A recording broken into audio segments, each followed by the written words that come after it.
And the abutters' first notice of it was the construction starting, demolition and all.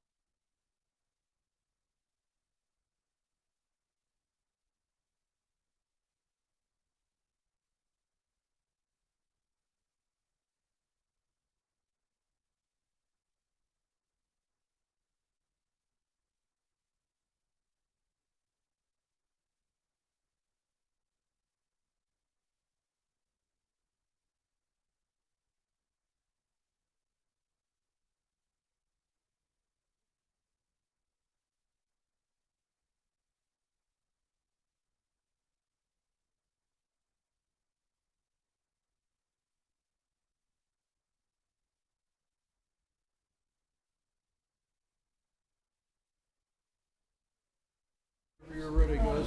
Yeah, you can start now if you want to, Pete. Mike, are you set for us to go? You're good to go. Thank you. Welcome to the Select Board meeting. Today is June 2nd, 2026, for those looking historically back over the years at us. We remind you that you're being video recorded. We start with taking a moment for appreciation for our troops who are serving around the globe, and we've been at war now for about 3 months, I think, so we especially want to remember our service members who are at war. Recording in progress. Sorry, Pete. Thank you, everyone. Our first item is Christopher Stevenson to request to film on certain town-owned land for his documentary film about Robert Bubblegum Bob Kennefick. Oh, hi. I didn't recognize you from Medfield Day a couple of years ago, sorry. That's right, yes. Is it time to jump in? Yeah, jump Yes, right in. please. Okay, gotcha, yeah, sorry. Is this the right angle? Are we good? You need- Are we good? Okay. Well, first of all, thank you very much for hearing us out today. I'm here with my daughter, who will introduce herself in a moment, my co-producer and co-director of the film, also a Medfield native. She was born and raised here and then went off to do amazing things, and thank goodness she's on the team. So my name is Christopher Stevenson. I was in town for 24 years. We moved in '92 and celebrated at the Golden Rice with a dinner that took the rest of our money that we didn't have at the time. Did you Used get to eat into at the- did you get into a fight? We did not, but we did start to hear that it was called the Golden Vice at that time, and we were second guessing our purchase, but soon enough we fell in love with the town, of course. And I am also here to request that this overarching body is aware of what we're doing, and also can provide some authority for us, so we don't have to keep coming back to the well and asking, can we film here, can we film there? So that's the goal, but I don't want to do that without at least giving you some background and talk a little bit about what we're trying to do, because I think you should be as informed as anyone, and in fact I think this group should be the most informed, outside of my own team, with what's happening in this amazing town. So again, my name is Chris Stevenson. I'm the co-producer and co-director. And I was raised in Rhode Island, went to school in Keene State for journalism, where I met some people who actually grew up here. I think Mr. Grace, the basketball coach. And a 36-year technology executive. So I'm currently running a division for a Sydney, Australia based company, living and working in Boston. We moved out in 2016. And before leaving, I said, this is something that I want to do. This is a passion project that I've been thinking about for a long time. And even though I'm not retired quite yet, it's something that I think needs to be done. So I'm going to take a moment and allow my daughter and co-producer and co-director to introduce herself, and then we'll continue on. Hi everyone, thank you for hearing us out. My name is Madeline Stevenson. I am a director, producer, and writer. I live in Los Angeles, but I was educated at NYU's film school, and I have always been aware of Bob my whole life. I can't believe no one has done this before. I think his story really deserves to be told. And the miracle of what Medfield did for Bob is something that I think the world should hear about. So that's why we're making this film, and I will let my dad continue. Thanks.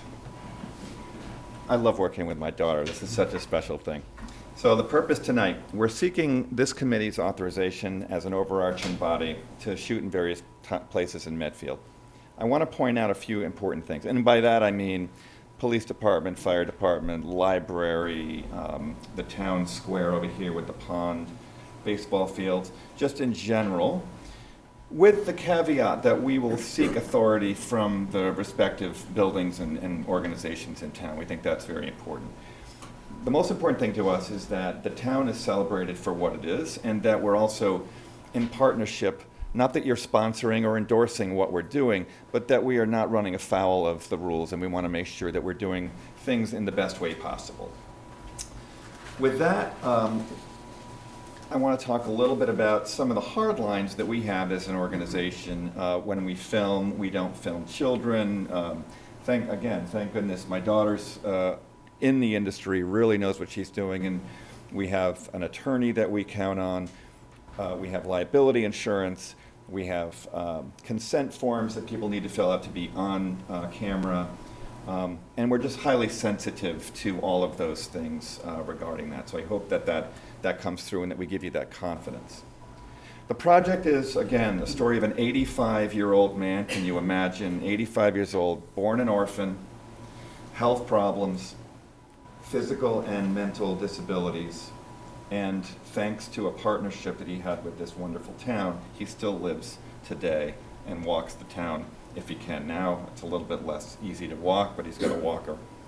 And so I think the project is, why are we making this film? Because it's been a long time goal to take his legacy and put it onto film, both for himself, so he gets to see this before he unfortunately passes. And we expect him to see the first, what do they call that, the premiere? Mm-hmm. We expect the world premiere to have Bob there, hopefully in a tux, maybe even a red carpet. What icing on the cake would that be for a man who's given so much to the town? So our approach is we've partnered with Medfield TV. There's one of them right there. And we've decided, we were using some third parties to do some of the audio and video, and we're still doing that. But Medfield TV, we wanted to really partner with as many people in the town as possible. So Medfield TV is our core media partner. I was on the board of Medfield TV for many years, so I enjoy it. In fact, we were part of the move that took them from the high school over to where they are now. Got the new logo and all that fun stuff. We have a small independent crew, so when we film in town, we're filming with one or two people, not big heavy equipment. We're keeping this very low-key, modest, and sort of, I guess, understated, if I would put a word on it. It's called verite documentary making, where you're filming what's happening in the moment, very human-centered. Human light, no lighting. We want, not human light, we want natural light whenever possible. Interviews, interview-driven, observational, human-centered, sort of as it's happening. We expect it and hope that it's going to be 40 to 50 minutes. That puts us over the threshold for full length. And I think we'll have enough content to do that. Initially, this was a passion project, and it was really going to be for Medfieldians alone and maybe some others. But as we've been talking to more and more people, including some major producers and so on in Hollywood and elsewhere, this is becoming a hot thing. People need human connection. And at this time in our polarized society, they want human stories.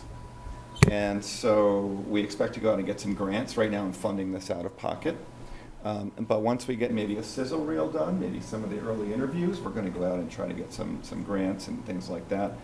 I am in AI. I am a head of AI strategy for a global company. We will be using no AI in this film, except maybe some of the background stuff, but nothing that goes in the film will be AI, and I think that's very important too. So once again, we really want to hold true to that. And ultimately, I think the urgency is now, because Bob is 85 and he's had health issues, number one. Number two, I think this story needs to be told now because I think the world needs it. I think the world needs these kind of stories, and we're excited to bring that to light. Lastly, I wanted to make sure that we were here to answer any questions that you might have, and leave some contact information. And this agenda, I have got a copy for each of you, so everything that I've just said, you can follow up on, and our contact information, Instagram page and Facebook page are on here as well, so we can keep the dialogue going, or if you hear anything or have any ideas or concerns, you can always contact us. And with that, I can open it up for any questions. Thank you very much for coming. Thanks for your presentation. Gus, questions? Partly because of what you just said, I actually have more questions than I started off with, but in the agenda, basically it was just, you were asking for permission to film on town-owned land. Yes. And so I think that's the question that's on the table. As you were, and town council may have some comments, as you were describing what you have in mind here, one of the questions that came, maybe I have to, full disclosure, you have at least video of me on your cutting room floor. I participated in the filming that you did on Medfield Day, so for anybody who wonders. But I had sort of initially envisioned it, I knew it was a collaboration with Medfield TV, or I thought it was a collaboration with Medfield TV, and I assumed that it was sort of just a not really a revenue generating thing. What you're describing now says it could be. So I'd be curious to not necessarily pin you down on what it is, but what you have in mind that it could be. That may not be relevant to today's discussion about whether you can film on town-owned land, but that was just an understanding of the film that I didn't have. It's a fantastic point. All right, my lawyer is going to help me out here. That's a great question and a really important point. I want to start by saying that the layers of priority that we have for this film start with it being a local project and a project for Medfieldians. If we are able to get into film festivals, it would be incredible. I think we could spread Bob's message more across the country and the world. And the pie in the sky, getting the documentary on a streamer is pretty much a huge pipe dream. It would be amazing, and no film should ever turn down that opportunity. But to us, keeping this an independent project and staying within the realm of it being for local purposes is our number one priority. Also, documentaries especially short documentaries, don't tend to generate a lot of revenue. I'm not going to retire on this one. Yeah. So I think that's also just something to keep in mind. So let me make a comment, and it's a comment, it's not a position, it's not a requirement. The piece, I guess, that I heard you describe that I had not really anticipated, and I'm not sure if I understand it would definitely be a good thing for a filmmaker, and I'm wrestling with only because it just hit me now, is it a good thing? I think anybody, at least if I'm speaking for myself, with what you were doing, I saw as a really great video to document who Bob was, in a way to document for the town at least, something the town's done at least for the 30 years and more that I've been here, which is, for me, the story, there is a story behind Bob, I know that. There's also a story around a town that for decades took somebody in the town who was, who could use help. And spontaneously, there are certain people that have watched out for him more than others, but the town itself, spontaneously, everybody knows who he is. Everybody kind of watches out for him. A few years ago when his bike was stolen, he had a new bike within a week. For me, that's meaningful because it's a statement about the town that the town actually is making for itself. 100%. The thing I wrestle with is a story which will definitely get a lot of people's heartstrings, however broadly it's distributed. And I'm thinking that the people who were filmed never filmed with that thought in mind. And more importantly, I'm thinking of Bob as a person who's always lived in this town, becoming notoriously famous in ways, for reasons that not everybody in the world would necessarily want everybody to know. I'm not taking a position here. I'm pointing something out that as I listen to you, I will be thinking about whether it's a good or bad thing to have it be a very broadly distributed film. That's very thoughtful. So, Yeah. Do you have a? Yeah, I think those are great points. I don't have immediate answers for them because, again, I think as Madeline said, our focus is to make to dedicate this to Bob and his life and the town. I think it's mutual. I think if anyone can name an individual who's been to more town events than Bob has, I would take that bet. Bought more gum. He's definitely bought more gum than He's anybody. definitely bought more gum. Yeah. But I think his story is also interesting because I think it's got some universality to it. I think the mental health element of it. I think there is if it wasn't for Medfield, what would have happened? And I've been talking to people, and there are Bobs and Marys in many, many towns. I think it's a fascinating thing. So, but to your point, to get back to your main point, we have everyone's contact information and name, and if there are people who, if this thing were to take a turn and to go that direction, we have everyone's contact information, and I think everyone's due to have, or is certainly justified in having that, me reaching out to them and giving them an alternative option or not to be in the film at all. I'll make one last point, then it's over to Eileen. Your comments there, it's going to sound like I'm pushing back on you, and I really am not. I appreciate That's the why we're here. motivation. Bob should not become a specimen under a microscope or a point of interest around a broader issue is what I'm getting at. I think we all care about Bob. Anybody that's known him, however, he's a resident of this town. The town has shown that it cares about him for decades. We all should guard against Bob ever being put as the specimen under a microscope. Couldn't agree more. Couldn't agree more. And I'm very, very close with Bob's closest friend right now, Ron Griffin. Yep. I think there's enormous trust there. And I don't think as a documentarian you're supposed to get personally involved with the subject. You're supposed to stay out of it. I broke that rule day 2. I've been at the hospital with him. I've been talking to him. He's thinking of teachers' names from Belchertown School for the feeble-minded, as it was actually literally named. And he's able to come up and summon when he ran away and worked at a car wash in Middletown, Connecticut. And we found the car wash online. It checked out. It begins with a K, Quick Car Wash in Middletown, Connecticut. So he's become a friend. And he's infatuated with Hollywood.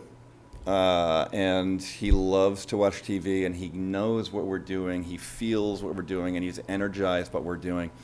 So, but we're also finding, and I don't think the town knows this, he has become a caricature. Mm-hmm. It's a transaction that people have with him. Oh, Bob, how are you doing? I'll give you a ride. Bob is always happy. Bob has a book. Go into his house. It's an archaeological dig on his bed. In his living room, he has stacks of magazines. The top one is 1942 Life magazine. The one under that is 1966 when Sean Connery was in Thunderball. He collects things, comic books, and we haven't even gone through his storage units. He is an archaeological dig. He can tell us about ourselves. He can tell us about himself. So I guess what I'm saying is we are as sensitive to what you're saying as you are. Okay, thank you. You're welcome. Anything else? Eileen? I love what you're doing. I'm one of those people around town. Like my family moved here in '79, and I came from New Jersey, and I saw this gentleman when I'd be going to high school events, and I had no idea who he was. And so I've watched him since 1979. I moved out and came back in 2000. But like Bob's just one of those people that if you're at Brothers, if you're at Shaw's, he just gives you the eye. You know he's looking for a ride. Happy to give it. You know, everyone knows I used to have a dog named Rooney. I have a dog named Bennett now. Like he would happily jump in the car and just so to do what you're doing. And I totally respect what your concerns were, Gus. But trusting you, and in the world we live in today where there can be a lot of mean, cutting things said about people and very judgmental, a story told with the sense in which I believe you're going is really heartwarming in today's world. And it does represent what Medfield's all about. I mean, people are constantly caring. There's groups that people aren't even aware of in this town that are behind the scenes. If your house goes on fire, if your child is ill, there's just people that come out. They don't want their name shared. They do what they do, and they go back behind the woodwork. And I think people have been doing that for Bob the entire time, right? There's a lot of people that do things. I know a good friend of mine has him over Christmas Eve. She doesn't want anyone to know, right? It's just that's the way it is.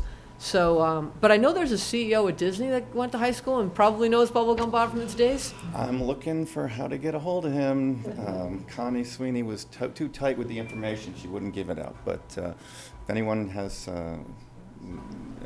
emails, I would love to be. I think he would be a very interesting person to interview at a minimum, and he might even want to, hey, Disney has a documentary section too, and then we'll have to get really important about who wants to be in the movie or not. So I'll give you this one. So a good friend of mine her college roommate is married to Roy Disney Jr. Okay.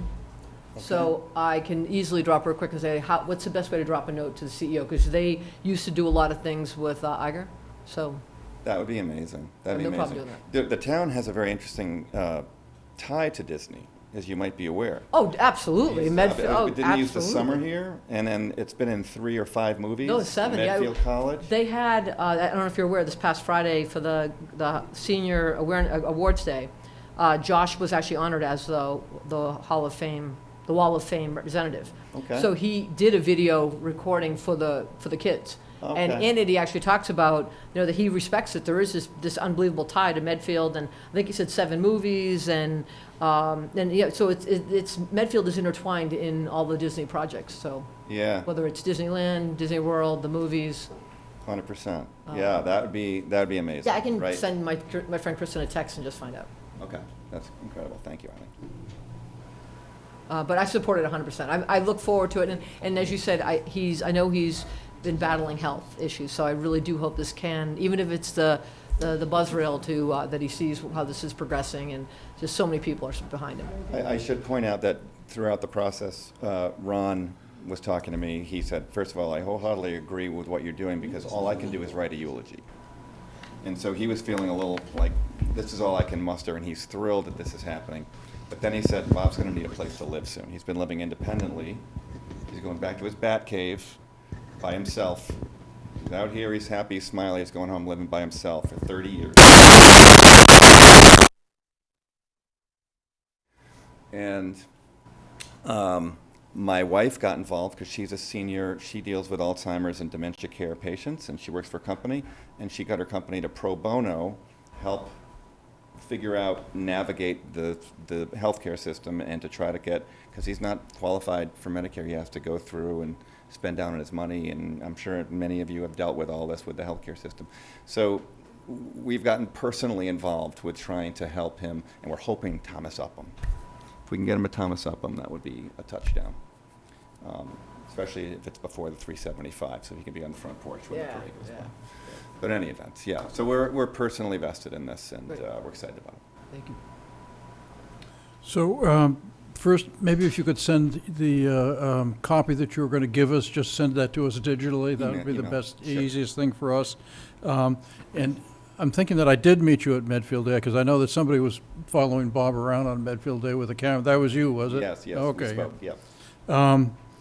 I would just say that you've also met one of the other very heroic people in Medfield, which is Ron Griffin. He has done huge amounts for this town, and for the veterans especially. And then I would just sort of say that when I was a kid, we used to hitchhike, and no one hitchhikes anymore other than Bob. And he does it not by putting his thumb out, but he just stands by the door at the Brothers Market, and people notice him and give him a ride.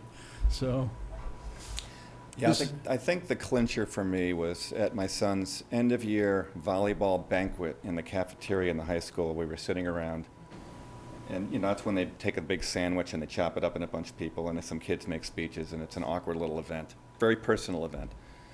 In from the back door opens up. Bob walks Nobody blinks. Gets a plate, gets a sandwich, sits down, no one bats an eyelash, and I said, damn it, someone has to make a movie about this. I think it's just fascinating. I think it's a great idea. I'm glad you're doing it, and I know that Bob will really love it. I mean, he loves being in that book by David, whose last name is Can't unpronounceable. show enough people that book, yeah. So, And all the Yes. people around the country that have left Medfield that know him, though, right? So to those of us that are still here and we see him, but what will be really interesting is so many people that have either retired to Florida, retired along the Carolinas. There are a lot of people that no longer live here that if they get wind of this, they're so going to relate to it. Bob Diaspora. Yeah, we've got 3 or 4, we have 400 people following on Facebook, and we've only dropped a few things, so we haven't even turned up the juice. Cool. My son's in social media, so he's gonna hit the button when we're getting closer. so my last question is, are you actually the real attorney? I'm an attorney too, so if you are, I'm just, I'm not a real attorney. oh, okay. The filmmaker, I'm a filmmaker. but I call on her when I need her help.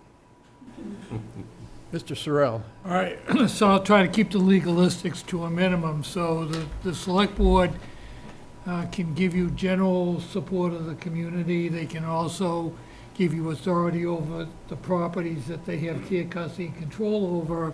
You enumerated some of them at the beginning, and I think there was only one that was not within their purview.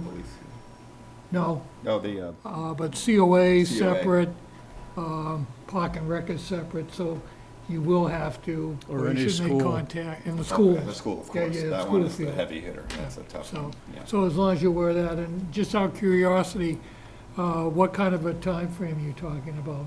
So we hope to have this wrapped up by the spring. So another year, as things take much more on the post-filming than they do during the filming. So our goal initially was to film as much Bob as we can while we still have him.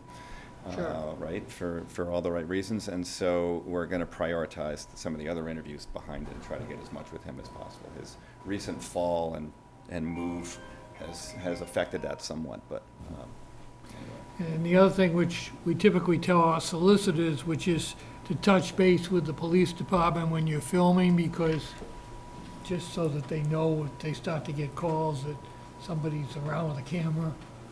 Yeah, that's a great call. We'll do that. Mark, could I just, I'll throw a little more legalese stuff in here, a couple of questions. One, I'm assuming that the land you want to use here, you want to use the land, you're not looking at going in any buildings? Well, it depends on if we get authority from the people to go inside COA or Okay, the yeah. library. I mean, we're inside, that would be, those So, would be inside. where I'm coming from, Mark, is anybody, if you ever wanted to get a tour of some building that Bob had lived in at the state hospital, that's a different set of rules around needing to get a license because there's hazards. If you want to go into town buildings that are occupied with the permission of the people that are doing it, that's not That's a problem. exactly what So we're that's the main point I had on that one. And I had one other question, and then I forgot it. That's the main one I was just concerned about, is that we're happy to have you do what you're doing. I don't feel carte blanche to just start I'll going, just, Yeah. I don't want to get into the weeds here, but I just wanted to make the casual observation that there are legal issues that I assume you have or should confer with your attorney about, given the fact that he's developmentally challenged. 100%, So- yeah. And his, now, it's actually formally locked in, the power of attorney and healthcare proxy have Okay. both been invoked during this move and his fall recently. That, until then, he was signing all his own, and that would have been very tricky, but now that's changed. And then my other comment was actually for Pete and Eileen. This is just me editorially commenting on the thought process we're using here so that we don't wonder why we made one decision on one thing before and a different one here. When we have people come to the town to produce a for-profit film, then we negotiate rentals of the areas that they want to use. It's very much a business transaction. That's one group. That's not what this is. But it's a little bit why I started off with the question I started with. We've had people who have wanted to use our town property who were sort of amateur videographers. I think we had one who wanted to do a rap video or something over at the state hospital. And it wasn't really clear whether it was to make money or whether it was promotional video or whether they just wanted to see if they could do it. And I believe we turned that one down because we weren't really sure, we weren't sure their purpose was going to help enhance the value of the state hospital, I guess would be the way to put it. And so on that one, I think we said no. It wasn't an issue of paying for it. It was just that, no, we're not providing movie sets for anybody who wants to try things out. This is something in between. This is a video which the town has an interest in. We like what you're doing. You've coordinated, we participated in what you're doing, and therefore we're saying yes here, because it's not the second one, it's not the first one, it's the kind of thing that we would like to see happen just for the benefit of the town. And we'll cancel the rap session. I just wanted to make sure the three of us know why we just made that decision to go along with it, in case we have to revisit this with yet a fourth permutation of video. You want to be consistent on how you make it. Yep. Okay. So I guess I'd entertain a motion at this point. Well, is there anybody else that has a question or comment? Or then I would entertain a motion to give the applicant permission to use town-owned land over which the select board has authority, and the interior of any of the buildings if you get advance notice from whoever is running that building. All right, motion is so moved. Second. All those in favor? Aye. Aye, aye. Aye. All right, good luck. Thank you all very much. Thank you so much. Thanks for what you're doing. Good luck. Good luck, yeah. Give our best to Bob, please. Stay tuned. Yes, will do. Our second item is Gil Rogers, Norfolk Hunt Club, to discuss a proposed new trail through the northeast corner of the Medfield State Hospital. By the way, the Medfield State Hospital was originally called the Medfield Asylum. Was it insane asylum or just asylum? Just asylum, I think, wasn't it? I don't know. Our expert doesn't seem to know. We need John Thompson here to answer that. Yeah, I think it's Medfield Hospital for the Insane or something. It was for the Insane. yeah, the hospital road was Asylum Road. It was definitely derogatory thing. Yeah, Yeah. Insane was in there, I know that. Mr. Rogers, thank you for coming. Yep, I'm Gil Rogers. I'm at 283 North Street, right across from the steeplechase course. And my colleague here, Mike Taylor, is also right across from the steeplechase course. And I guess I've been in Medfield something like 30 years. And I was involved with the committees that developed the master plan for the Medfield State Hospital. And I've been in a role of kind of a liaison or interaction between the Norfolk Hunt Club and the town and the hospital. So I keep kind of that role of communications between these different organizations. This particular project, hopefully you can see it on the screen, is a woodsy area north above where the big water tower is. So if you've been up there, you'll know where the water tower is. You can see it on the map. The other landmark is the big R building that's off to the left. And what we're talking about is an area, the little dashed line there shows it, which goes from the water tower field to the cart path, I guess I'll call it the cart path, that goes from the hospital down a hill and over to the Dover. So it's a connection. It goes past the piggery. I don't know if you ever walked down there, but there's a piggery that you can still see up on the side there. And what we're proposing is to clean up that trail. Some of it already is there as an old trail, but a lot of it has gotten very overgrown. You can walk it, although it needs cleaning up, basically. And Mike and some of the other people mark the trail. So there's little red tags, little ribbons, if you wanted to go down and see it, although it's a fight to get through it right now. So what we're proposing is to clean that up and to make that connection. And we think there's really two really important reasons to do that. One is the development of the hospital is getting started, which is great. You know, we're starting to see infrastructure and work going on. And the buildings will be under development, redevelopment, cleaning up, and there'll be equipment, materials, things like that. So we think that it would be a good idea to keep the hunt club and the rides, the hunts and other activities away from that area as much as we can. So there's no conflicts or anything. So that would be kind of during the development phase. But we also think in the long term that it'd be very good to, you know, as the hospital grounds get occupied and people are living up there, it'd be good to have the hunt away from that area so that cars, you can see the little green area there, it's a parking area, would keep the horses and the hounds away from that, you know. So is there a reason why you didn't do this as a satellite to show the reality of how close homes might be and where things are? Because this being just black and white, I'm looking at a satellite because I think this is a lot more useful. Yeah. Is there a reason why you didn't do that? Can I help? There's basically 3 lots. There's 3 lots here, here, here. Mike, if you're going to talk, you need a microphone, please. Okay. That lets the people at home hear what you're saying. Yeah. Testing, can you hear me? It's only people at home are, that's what matters. It's an audio feed for TV, so you're good. So, here's the water tower, here's the R building. There's a stone wall that runs along here,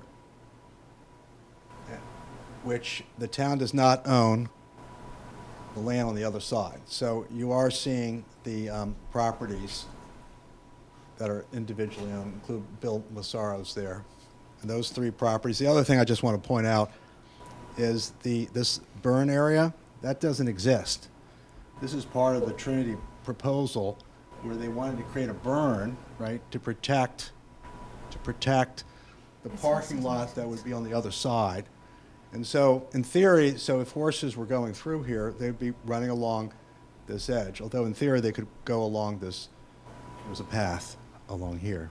Does that help? No, Okay. I'll be honest, because I don't understand why we're looking at a topical. If it was a satellite, we could see exactly where you're trying to go, get a real image for what exists today, and then kind of overlay it with what is Trinity really planning to do. I'm being honest, because when I was looking at this at home, I'm like, I'm not quite sure what the dotted line is and where that's, how close it is. I mean, I know we have a neighbor here that's going to be directly impacted, and I think this picture makes it look like it's not that tight, but when I look at the satellite, it's really tight.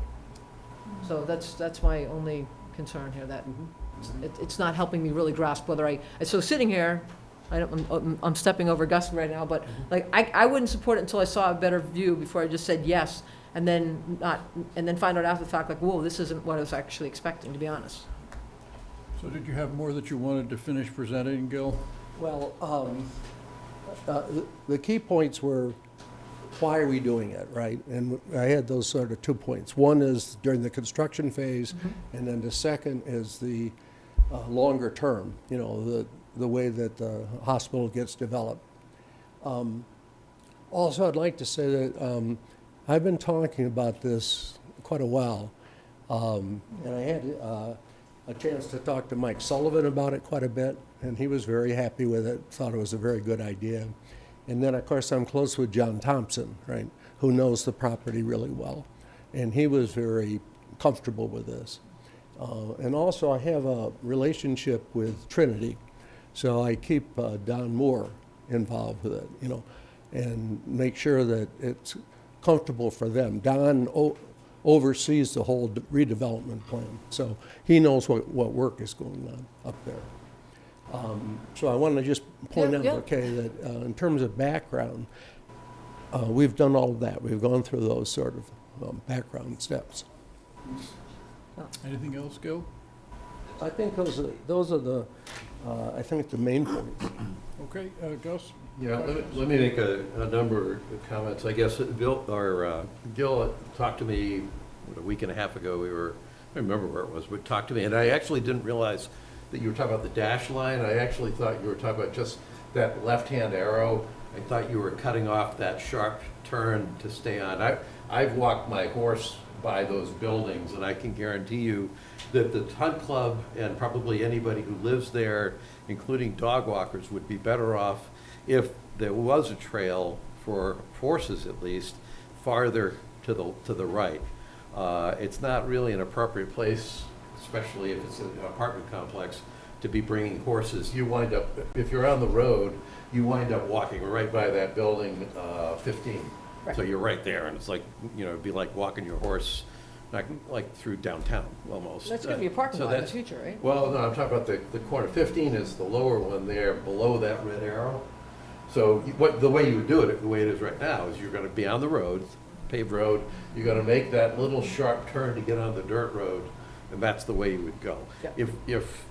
If we could move horses farther to the right, the riders would like it. It would be less likelihood of confrontation. You would have no horse and vehicle interaction. There's a lot of good reasons, at least, to go directionally right. And I'm not undercutting your point about how close, and the good news is we got some people from the Right, neighborhood I've got the neighborhood neighbors, so who can that's comment on it. They have two questions. If the dash line is where the old trail was, where does it go as it goes south? Is it a complete trail that ties in somewhere, or is it just that? No, we've walked it. If you're on the water tower side, Yeah. you can walk down. It goes down, you can tell from the gradients there. Yeah, sure. It goes down a hill. Okay. If you're on the cart path, right, and walking down toward Dover, you can see the entrance there too, and you can walk in that way. Is that the one, there's one entrance that has a no trespassing sign on it. No, it's before that. It's the one that's higher. got the little bit of a It's field? higher than that, yeah, it's Okay, closer to the yeah, hospital. Okay. And then it just kind of peters out, is how, where would, if you were going south on that, you did come from the cart path, and you get to that bottom arrow, where do you then go?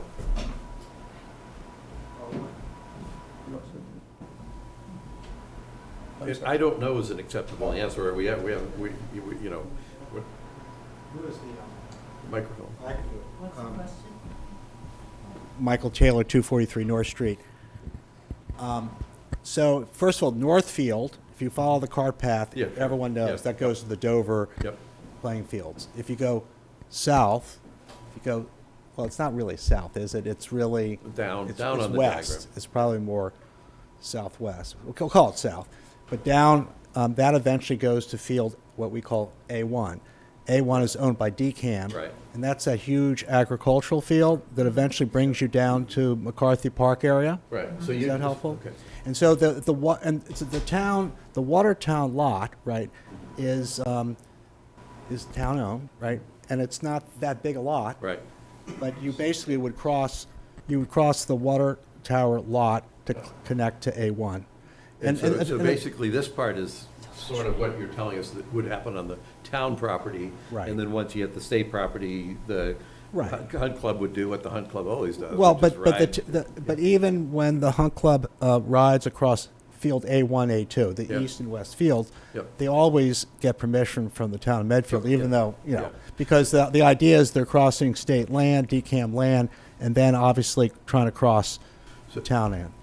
So I think we're going to hear from residents what they think, but just for the residents who are here, the part of why I'm asking that is if that is really a riding trail, and we're not structuring it as a potential dog walking trail, Gonna end up that way. then it's actually not a bad thing to have horses occasionally going by not too far away from your property.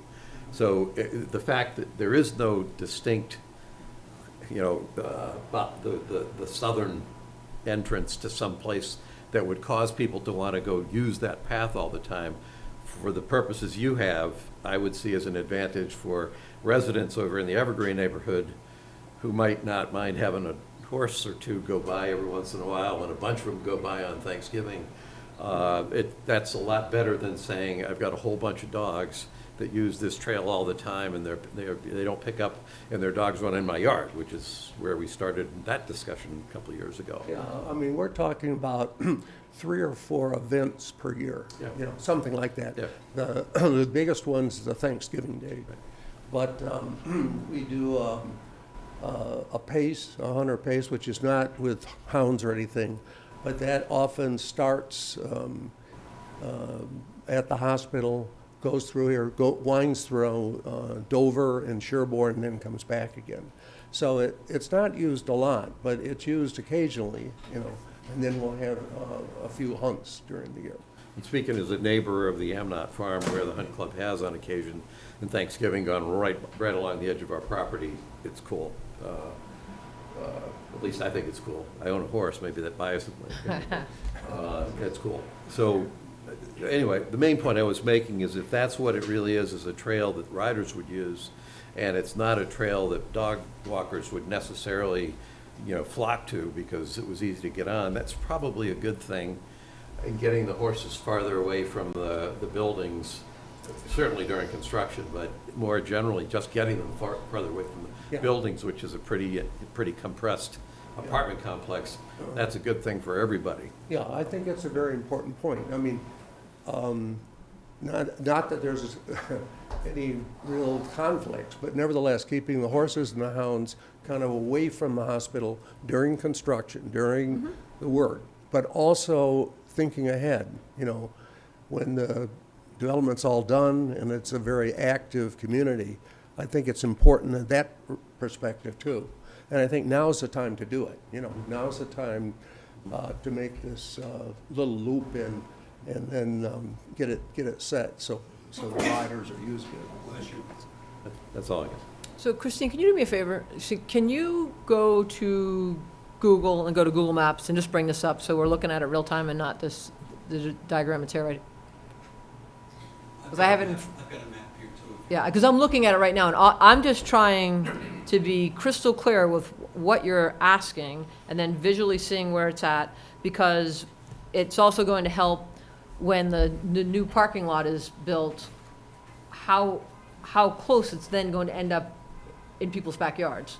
Because I know the tight space that already is going to exist based on, thank you, based on the previous meetings we've had with Trinity, and they're showing us they're pulling the parking lot away. So yes, there's space there, but I don't think it was designed to then have horses go through it. So, and listen, I'm not against the hunt club, but it's like I also have to respect that the land there is hard. Well, what was up there was hard to visualize, and I just want to make sure when I say yes or no, I know what I'm agreeing to, and not 2 years to have people come in, well, you're in the meeting and you said yes, and then it's, I didn't know, or I didn't really see what was going on. That's why I'm pressing it, and especially with the neighbors here, I want to make sure that they're visually seeing what you're describing and not, because even you think about it, Gus, when we walked the state hospital with Trinity, when we were looking at the touch points, that one corner is tight, right? And Trinity thought they were going to get more, and we're like, no, we need to make sure we have that space, so down the road, we can do what we need to do to get access. Which corner? The right-hand corner behind the The one water that goes tower? to the cart path? Yeah, where there's a Yeah. massive piece of cement, which makes it hard to just say you can cut that corner. At building 15. That's, Yeah. so, you know, no, well, I agree with that. It's not that a horse can't negotiate it, it's that you're right up against the buildings.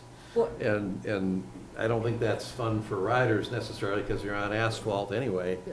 And it's not, There we go. there's not enough people that would be living in the apartment complex that probably know much about horses to necessarily have that be a good setup for wonderful interactions every time an interaction occurs. And there are likely to be pedestrians on the roadway Well, I mean, there. horses are on the so rail it- trail all the time, so it's not like Yeah, the people are they're used to. supposed to. That was. Well, that and was- that's okay, right? So it's not like it's not existing in. This is a living area, though. I mean, It's- I get that the hunt on Thanksgiving and all that, that's a different Right. dynamic Yeah. than the rail trail day in and day out. Having So, walked Ms. a horse Murphy- on one of the streets of Medfield, and when when Seabiscuit came out, and having a resident who was all excited because she had seen Seabiscuit, and a realtor's balloon spooked my horse and basically broke her ankle a number of years ago. I'm sensitive to bringing horses onto roads that people are walking around on. Yeah, and for a hunt with horses and hounds, having more of a straight Yeah. line is much, much better Yeah. than going through a Right. tight corner like it is right now. I get it, I just just want Yeah. to make sure we're all crystal clear what we're seeing. Do you see the water tower? This is Google, right? It's a Google map. Yeah, so, That's an so, old one, by the way. That's the old one. That shows when they're building it. You can see the one. Yeah, you can see the boat has been there. so the one I have on my, is 2026, imagery 2026. That's the old one, that's not. So if you go to the bottom of your Google, you might be able to grab the most. Yeah, I'm just pointing out where it is there. You got the right area. If you did the layer, actually, the GIS map is the best one. The Medfield GIS. Oh, yeah, And then I disagree with that. the woodsy area, yeah, that's good, yeah, blow it up a little bit. And So, just- can we walk through this instead of doing this from a distance? I'm gonna jump up here. Because Ms. Murphy, I'm just if you're trying to get gonna a do feel that, could you for, please is get this the the, path you're talking about right here? Before you do this, can you please get the microphone? So that Oh, people. it's right, I don't have it, I'm not in front of it anymore. I'm so used to having it in front of me.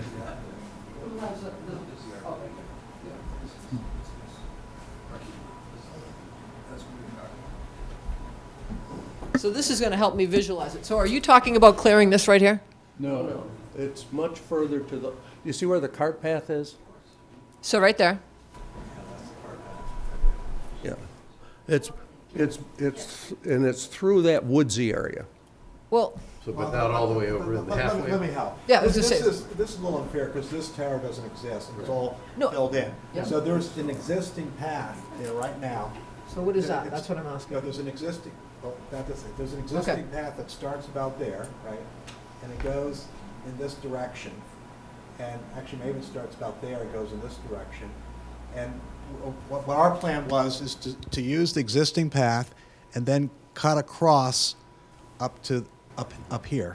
Okay. So you're using an existing path, and then you're going, you can't really see it here, but there's actually a steep burn. There's where they built the Yes, water yes, tower. yes. If you walk back there, Yeah. the horses could never go up it. It's just too steep. So you're going to go to the right side of the burn. You can actually see that burn on the other map. But while you're looking at this, if you could just zoom out just for a second. Make it smaller, right. So the question was, where do these trails go to? So this is field A1. Yep. Field A2. This is field A1. They're both owned by DCAM. Right. So typically what happens is that when the Hunt Club does an event, it might go through field A1, right, and they get up to the north field, and then when they come back, they might go through A2. And you might say, why can't they just use the same field? Well, Chris could explain. I mean, it all has to do with having different experiences in country. So the problem is in this junction here, when they start doing construction, they're going to put fencing up as they're doing right now. And the idea was to have a way for the Hunt Club to go through there. Does that help? And so knowing in the future that, knowing where the parking lot's gonna be, the parking lot's gonna be right here. Right. There's going to be a parking lot there. So when as this goes under development, are you pinching it that much closer to the neighbors? Well, you just follow, there's a gap. There's a gap between the burn and the parking lot. You can see in the other map. Okay, good. Okay. Talk to Bill. Take it away, Bill, take your mic. I'll speak from over here first and then you go up there, if you don't mind. I can go here. It's fine. So, Bill Massaro, 36 Evergreen Way. I'm one of the three. You gotta use the mic. I'm one of the three abutters. Yep. Thank you. I didn't drop it this I know, time, I which know. is good. That's a start for me. So basically, I'm one of the three abutters that's shown on the proposed drawing, and I should point out that I've been there for something like 50-something years, and it's probably during those years 3 or 4 times when the hounds have come over the wall and through my yard, and we still talk about it and we still think it's great. So I mean, I'm obviously not against the Hunt Club, and I wish them continued success with what they're doing and enjoying more hunts and more training sessions and everything else. However, I'm going to make some comments, and it's not so much about the concept, but it's more about what's not shown in the map, which you have already touched on. And I sent Christine something on this, I think, was it yesterday finally? I was a little bit late. I was working on it over the weekend. I didn't get it till this morning, because Yeah. you and I keep different hours. Yeah, yes, we do. I would have set my alarm if I'd known you were here. But anyway, so let me just talk about, and you touched on some of it, Eileen, and Gus, you touched on some of it, but I just want you to know that I can't speak for the neighbors, but it's what I think that they would be interested in, and they can speak for themselves when, you know, when I'm done here and everything else. But so the map does not show the complete route, and it doesn't show the route past the abutters that are further down Evergreen, and that are at the top of the Long Meadow at the cul-de-sac at Long Meadow. And the lots are smaller as you get closer to the wall, and the woods on the hospital side of the wall, as you get closer down towards the water tower parcel and everything else, are thinner. I can't complain because I've been feeding the trees on the other side of my wall for 50 years. So when you talk about it might be nice to see the horses go by and everything else, I think you have to also address the question is, what else are the abutters down where the woods are not quite so dense? What are they going to see in terms of the buildings and what have you? And that also brings up the point of the fact that Trinity has put in a berm with tall trees and shrubs and a fence. So what's absolutely missing here is it doesn't show the whole trail, especially down for wherever there's abutters. So I would suggest strongly that the proposal be revised and the drawings be revised to show what goes by the abutters' houses, how far from the wall is the path, and make sure that you have the right drawings, the right shots that show where the trees are and everything else. And you go out there and you walk and you decide what you're doing. Bill, just to your point, the reason I asked about the bottom arrow was specifically to that point, because I think the way it's drawn here, the arrow as far as the defined trail peters out well. Yeah, it stops in the middle. It stops in the middle of the field. I was up there yesterday, and I walked through, and I was looking for the tags, by the way, in the woods there, and I almost to say after living there 50 years, I almost got lost in the woods. Found my way out through the poison ivy. So if you see me scratching at the next meeting, you'll know. Yeah, or ticks. That's right. You'll know why I'm scratching. But I mean, the way where that footpath, it looks like a footpath basically is where it starts. Yeah. And it goes right at, it starts at basically the cul-de-sac, and it's about 1.5 feet away from the trees. I mean, I don't know whether that's good or bad. It doesn't show the parking lot.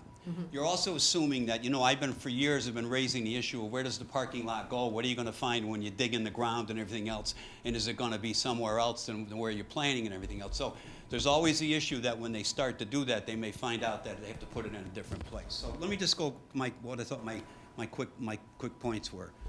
I said that the number one, nobody can tell anything. I mean, I can't read a topographical map. Right. I mean, I was surprised at how steep the land is, though, behind some of the houses. And I did, by the way, also notify all of the neighbors about this because they should all have the chance to make. It's not just the three of us that have concerns here. Jill has concerns. Jill has been very active in getting the fences up there. Matt Perillo's been involved in getting the fences up there and everything else. Kelda Parachi is probably the house that's the closest as you get closer, other than Jill's, but on Evergreen. All right, so what I think is that I'm not against it, but the neighbors need to see exactly what the impact is, and it's not shown in what's up there. So the proposal map should show Trinity's plan. It should include Trinity's plan for butter fencing and their parking lot design. That should be in there. It should show the connection to the entire trail, at least from the end of Long Meadow or where the house is on the lower side of Long Meadow. That's the DiMatteo's house, Justin DiMatteo's house. So it should at least be down there. And then it should take it back, of course, obviously, into the north field. It should show the distances of the trail from the wall at each of the abutting properties. And I think that it should show some kind of depiction, or on a map like this or whatever, the remaining wooded buffer that's left after this is done. And I think it's premature to make a judgment on that until the neighbors have seen this issue. Absolutely premature tonight. Anything else, Bill? No, the package I handed out to you, I mixed up the photos and everything else. I labeled it the old water tower location, but it's not. It's the new water tower location Okay. that's in the drawing. But again, it doesn't show the parking areas, doesn't show whatever, so, And Bill, Thank you so Bill, much. just to be clear on what it is you guys would have to do in terms of a map, there's an approved detailed plan that Trinity has submitted and gotten approval from the planning board, which would have the designations of where those are. If they, I think what you're asking for is extend the trail that you envision farther below where you have it on this map, because if I'm following this right, the Long Meadow route, is, turnout there is You somewhere can't farther see it, down. yeah. You can't see it. So right now, this trail says we're not taking the trail down that far. And I think Right. what you're saying is, then how are you getting to A1? How does that work, that the trail stops in the middle? It's just a trail through the woods. Yeah, So- yeah. Once you hit the fields, it doesn't define. So here, okay. for the Hunt Club, I mean, so this is Long Meadow. These are the houses on Long Meadow. These are the houses that come down along the area here. I'd like to see where the path, the entire path from here to There here. is no entire path from there to there. That's what I just heard from Michael. There's only a path through the woods, and the woods roughly, The if I follow. proposed path is, I think, Well, what we're talking about. So how are you getting here?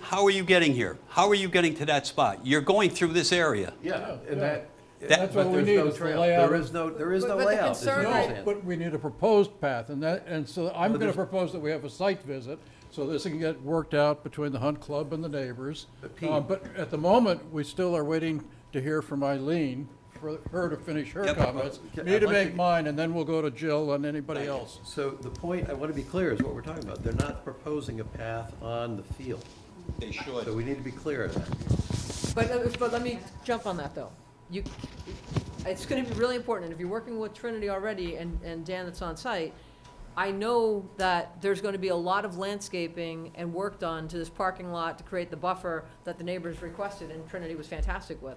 So to then just have horses go flying through the manicured area, I don't know how realistic that's going to be. I'd rather have Trinity say there's gonna be plenty of space. So I 100% agree with the comment that we really do need to see this in person. Like, we walk in with Trinity that day, helped that pinch point. Because in their head, they were gonna do one thing, and we're like, no, we're not giving up, we need more space on the corner. And they're like, oh, that's not where we thought we were gonna be able to start over here. So doing these walkthroughs is a lot more realistic. And I think the approval, and it's just me saying it, is gonna kinda go year to year until we see what it actually plays out to be. Because to your point, and we said this at the site visit that day, they start digging, that whole thing could start to shift around, which may take your path a different route, because it's either that or go right through the middle of a parking lot. Again, they're not talking about a path. But a route for the horses to go, it's not gonna be a It doesn't scattered. need a route. It's a horse goes through a field. That's my point. If we're saying that no horses can use A1 if we don't like where a specified path is, if that's the issue we're addressing, that's not what the request here is. They're asking to put a path through the woods.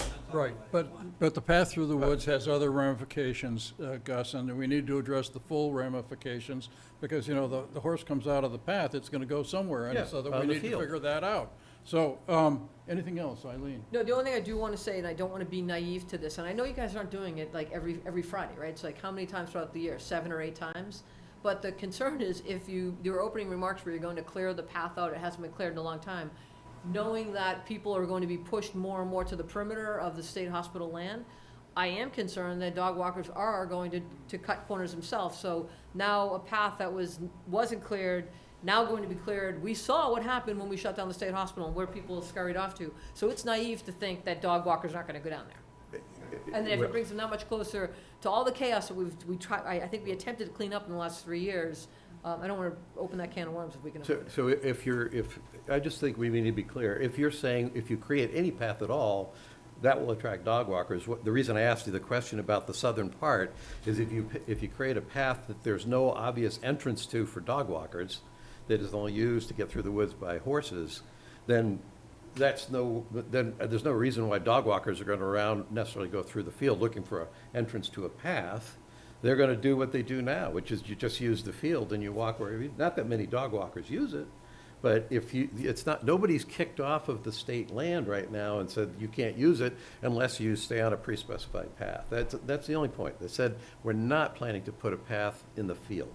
As long as we're clear on that, then, But what was shown to me up on that drawing is, it was cutting through, and if people start walking dogs and they're gonna leave the lot that's gonna be constructed to go to the north field, and there's a little cut through that's now been cleared, well, it's that's, it's and naive to think that's people won't use fair those. There's consideration. absolutely no question in my mind that the dog walkers are gonna start using this path once it's created.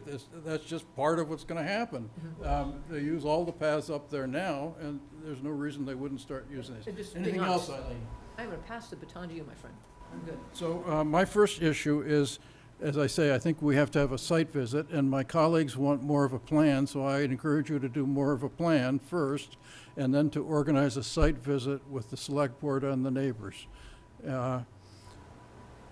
I, in general, like the idea of getting the horses away from that Building 15 area, because I don't think pedestrians and horses mix that well, so I think of that as a safety issue. So in general, I sort of like the idea of moving, of somehow solving that dilemma.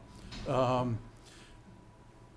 only other thing that I would mention is that the piggery, I think, is a hazard. It's in Dover, actually, but they're holes that drop down into the ground, and I've always worried that a kid could get down in there and not get out. So maybe we could talk to Dover at some point about our DPW filling it in, maybe. Are there people in the audience that want to? Why don't you go ahead, Jill, and then you go, sir, afterwards. Thank you. Hi, Jill Radosta, 36 Long Meadow. My property abuts the water tower. And so right now, with the way Trinity is proposing the berm and the parking lot, the fencing, it doesn't show in any pictures how far away that's actually going to be from my property. Right. So with that said, I've always been concerned with the runoff with the water. There is a trench existing right now, which we all walked to see. So if that happens, that, you know, we decide that you propose this trail for the horses, which I love to see because my daughter owns a horse herself, but it's beautiful to see. I'm all for it. But my concern is how close it's going to come to the rock wall. And then what are we going to do with the trench that's existing there if you start to groom it for horses to go in, and what that does propose for dog walkers, because anything that's groomed over there is going to be a walking trail.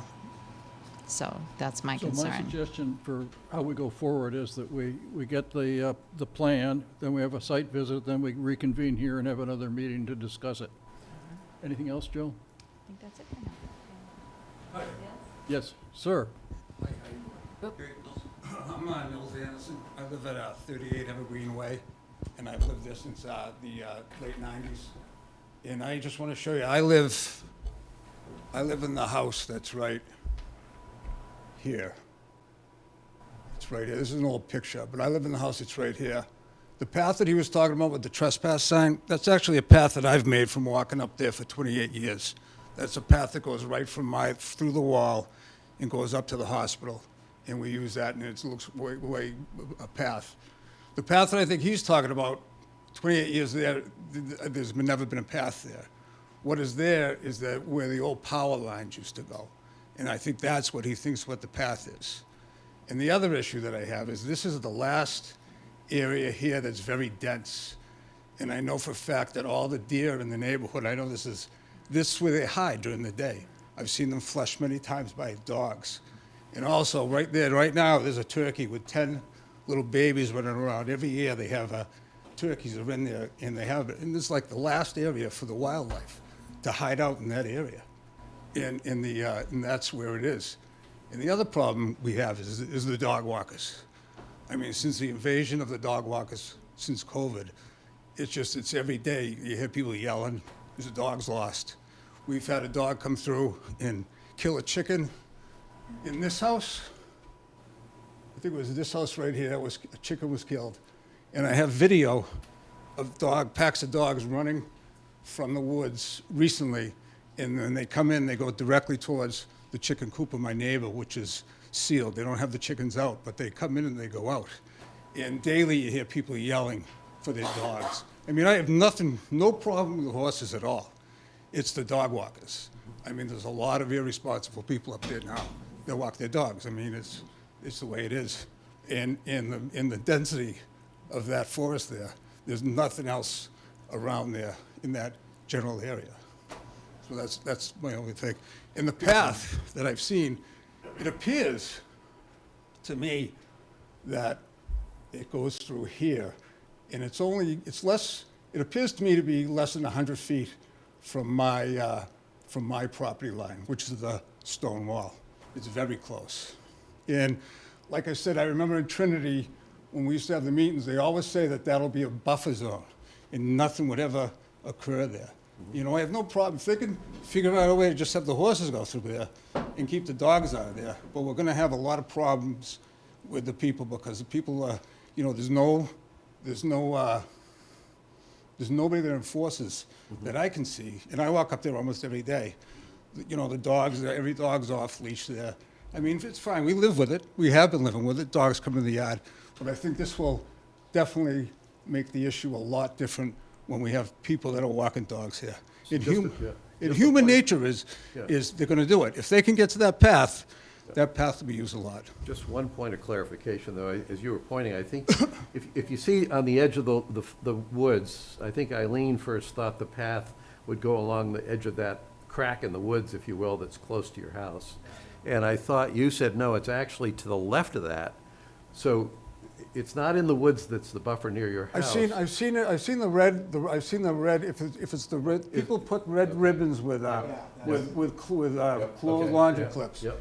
And it appears to me to look like it goes, like, this is probably the wall here, and it That's the appears to power go line, like I right through here, and then come out here. He's right. Yeah. Okay. I just And wanted that's to where it clarify. looks, but it's less, I didn't measure, I only found out about this meeting yesterday, so I wasn't really It's prepared. about 100 feet, as you're correct, maybe 150 feet from the wall. Okay, The yeah, closest which is you my, go- yeah. You go down the path, and then you go left. Yeah, but there's no path there. There's never been a path to the left there. You probably created. Yeah. I created the path that goes down the hill, and the trespass sign is mine. Well, that was the Yeah. path we started, and then we go. Right, well, that's my creative path. And the other path that I think you're thinking of is where the old power lines used to go, because there's still telephone poles there. But in 28 years of being there, I've never seen anybody walk along that path there. And I know these woods very well, I know this whole area very well, and I've never seen it. I'm just worried about the dog walkers, because we're gonna have issues. And they come in, I have video if you wanna see it. I have video of the We know turkeys that there is- yesterday, I have videos of people yelling, I have videos of the dogs coming, because I have trail cameras. So I'm just, Is your property the one that has the very nice entrance through the stone wall that the movie people made, I think? no, that's like, it's more like up here. Yeah. Yeah, mine is just, there's just a little wall is broken down a little bit, and it goes through there, and there's a longer, I mean, we have fisher cats, bobcats, foxes, possums, raccoons, deer, turkeys with chicks, I mean, daily. I mean, I have hundreds of videos of animals coming in through that area. And that's all I'm worried about, it's like the last spot that the animals can hide. It's like our neighborhood deer, and that's where we go. We had a buck that was last year or 2 years ago, a young buck, looked like he was shot in the thigh. And he stayed in this area for 3 weeks, and then would come out and walk around the neighborhoods.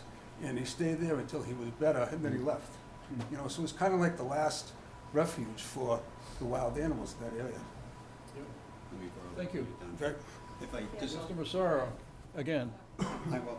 So, I guess it's only fair if I show my house. That's my house. These are the trees I've been feeding for 50 years. If I looked at the way the map is drawn, I have no objections to this. Yeah, it's on. My concern, again, was for the rest of the neighbors who would have more of an impact of what's taken down, just so you understand that. And that's why I let them know, and that's why I asked them to show up tonight and everything You said else. what's taken down, are you concerned? Well, if they there's- cut a tree, I don't care. I mean, if I looked at that, I mean, I'm the last person in the world that should be worried about where that path goes, if I look at that drawing. Bill, you have to go back to the other map with the. No, I understand, but I mean, It's you- very, very far, it's like 300 feet from the wall. Yeah, I mean, so like I said, it's not an issue for me, and besides, I like the hunt club. I mean, I think it's cool. So, anyway, so I'm in this for them. That's all I'm doing, to give them the opportunity to make sure they understand what's going on and what they might need to see where it's going to go. And I appreciate your comments as well. Thank I you. just want to point out where my house is, which I'm right here. So this is the old water tower and that's the new one. So my only concern would be is that how narrow this comes down because of where the existing trenches and then how Trinity's gonna build up the berm and the fencing and all of the landscape. So that becomes very narrow. So I definitely would wanna do a walkthrough just to make sure, and if there's any grading, how we're gonna handle any water runoff. It is. And what they're saying is that they're not planning to put a path down there, it's just fields. I think what she's trying to say But though, there Gus, is a if trench. there's a gully in there, you ride your horse through a gully? You can't. It is dug from, And I know that Dan Moore, when we walked it that day, I was there, and That they were was- looking at, okay, how do they make sure that they pull that water away? So if they're gonna alter any of that area, so there's no chance that there'll be flooding in her basement, Dan was like, all right, we'll have to take a look at that. That's why if we do this walking tour, having Dan there is gonna be instrumental, because Yeah, that's- he's looking at how they're trying to, because making sure you don't get water in your basement would be Right. priority one for me. So at that part of the property, for you guys, who have said you're not putting a path there, the issue will be if we had a better understanding of what Trinity's planning to do to make sure that Jill doesn't get flooded out when this work is done, you then make a determination whether the resulting property is passable by a horse. It's tight. Yeah. it is tight. Yeah, I mean, Yeah. just get rid of about half parking spots, and then we could. Yeah. Tried that. Then it would That didn't go very well. I don't think, Then we'd have a new alliance here in the room. thank you. Jill, I hope you're appreciative of how the town moved the water tower farther away from your house. Closer to my house. Oh, no. And I have films of demolition of the old ones. So I think we have a general consensus as to how we're going to Yep, proceed. yep. So, new plans, and then we'll work out a date with everybody work out a for a date. site visit. Yes, I'm sorry. Go ahead. The microphone and speak up, please, because I have poor hearing. Kathy Herbzuber, 29 Maple Lane. This gentleman mentioned the wooded area where the deer and the turkeys. Can that be left untouched, or is this going to be where you're going to go through with this path? That area is where the path is proposed. Oh, well, find another path, in my opinion, because the turkeys and the deer were here before the horse, so find another path. Well, turkeys and deer aren't afraid of horses. It's not like, if you make, yeah, it's the dogs. If you want to make an Yeah, argument well, for dogs, keep it- that's a different story. It's Yeah, just, it's yeah. the dogs and, I mean, you guys know how out of control that is. It's not out of control, but it's, Yeah, it is. it's a destination place now. Yeah. I mean, there's not a minute goes by that you don't go up there and there's 5 or 6 or more dogs up there. And the dog walkers, they bring the dogs up there and they don't care. They let 6, 7 of them run off. I know there's been other laws and stuff, but there's no enforcement of anything up there that I can see. But the dog control bylaw committee's working on it, right? Well, that is the off-leash area, but not your backyard, not in those woods, so Right, that's right. legit. But that's the whole thing, is just the people, letting the dogs run and they don't care. We had an hour-and-a-half meeting regarding this general topic last night for the Okay. dog control bylaw. Yeah, yeah. There's a group of citizens, and I know Jill's on the committee, and you can bend her ear and find out what's happening, but Okay. it is a concern, and there are things that committee will bring forth to us with ideas to potentially implement if received well by the town. Sure. Any other comments about this issue? I think we're all set then to move on to our next issue. Thank you, everybody. All right, thank you. Appreciate all your inputs. Discussion items, potential votes. We've got strategic townwide goal discussion and senior tax relief discussion, both of which are going to be put off to a further meeting. Well, we're definitely putting off the strategic townwide goal discussion. I think we're just waiting for your comments. Well, my mistake, I have them. I didn't realize, Gus, that these were yours. You made a comment last week that you did red, green, yellow. So I was looking for that. And then I pinged Christine earlier. I'm like, did Gus ever upload his? And then she's like, oh, no, it's there. I'm like, oh, it's just in red. I thought I was waiting for something different. So I have notes, but if you want, I know you're talking about potentially doing a half-day thing. I was gonna say, I would recommend that we do a potential half-day similar to what we did last year. Yeah, So that we might be could good. really just have a workshop and talk about that. So why don't we set up a meeting in the next couple of weeks? I think and we're do a all half on day. the same vibe here. Like, what, just reading Pete's comments, your comments, you know, I'm a little bit more pressing on, like, are we gonna be realistic in this? Or, like I said to Christine earlier, goal 1 and 5 are like almost against one another. With one saying we need to do certain things, and 5 says, but we have to preserve space. It's like, well, we gotta make money, or we can just tell everybody taxes are gonna fly. So I think that half-day session to really think through and then leave with what are real goals that you can tag. And I'll use an example. Like when I was a sales manager, I had my team and I gave someone a territory and their goal was, 80 million. It's like, well, how are you gonna get it? I don't know. I'm like, no, if you're supposed to be selling to retailers, how many retailers, how many storefronts, how many whatever, and then you start looking at can you or can you not do it? And I think that's where some of these goals, just by putting things out there, when we get to the action items, I think we may need to hone in to be, like some of them have already hit, so they're attainable, right? Right. I mean, We've been working on this document for a little over a year We now. have. So, yes. things have evolved. Now we're like, oh, maybe Yes, we need but to I tweak think- that. But I think a good half-day session where we can really just focus on just this, a little fresher in the day would be good for everybody. Okay, perfect. All right, so we'll set that up. Now that we have Eileen's comments, I will circulate that to everybody, and then we can set up a date for that. And it will be open to the public. And on the senior tax relief discussion, I know that Lester Starr is here, and I'm assuming, Lester, you maybe came for that discussion? Oh, yes. I encouraged him to when I talked to him yesterday. Well, so Eileen and I had a discussion last week, and she suggested we have a conversation because all three of you had talked to Mr. Starr. She had asked me to prepare some information, and between being at the conference and some staffing issues this week, I haven't had a chance to do that, but if Mr. Starr is here, may as well have a discussion. I just didn't prepare anything. That's it. Okay. Do you want to start? Sure, I can start. didn't- So, I didn't even go back and look at my stuff because I didn't think we were going to talk about this tonight, but go ahead. so you have permission to correct anything I say if it's not what you thought you heard when we talked. We had, I think, an hour-long conversation yesterday afternoon. It was a very good conversation. Are you oh. Hold on a minute. I'm not sure. We good? We're good. We good? I need a microphone closer or we're okay? All right. Yep, it was me. So I'll try to do this quickly because I'm guessing that Pete and Eileen will also have comments. They've talked to you, plus they probably thought about this. And I think you had requested that we all call you at the beginning of May. I was just the most delinquent. The basic, there were a couple things I think came out of our conversation. Number one, when I went into it, I wanted to make sure that we were recognizing the senior tax write-off program as one of the things we're trying to do for seniors.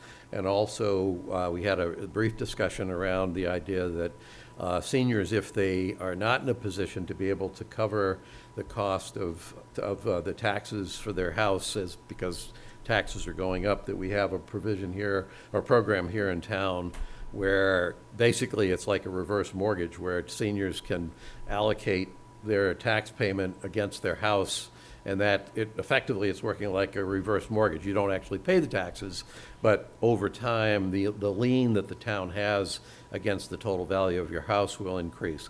One of the points that you made when I brought that up was that it's a very high interest rate for whatever that cumulative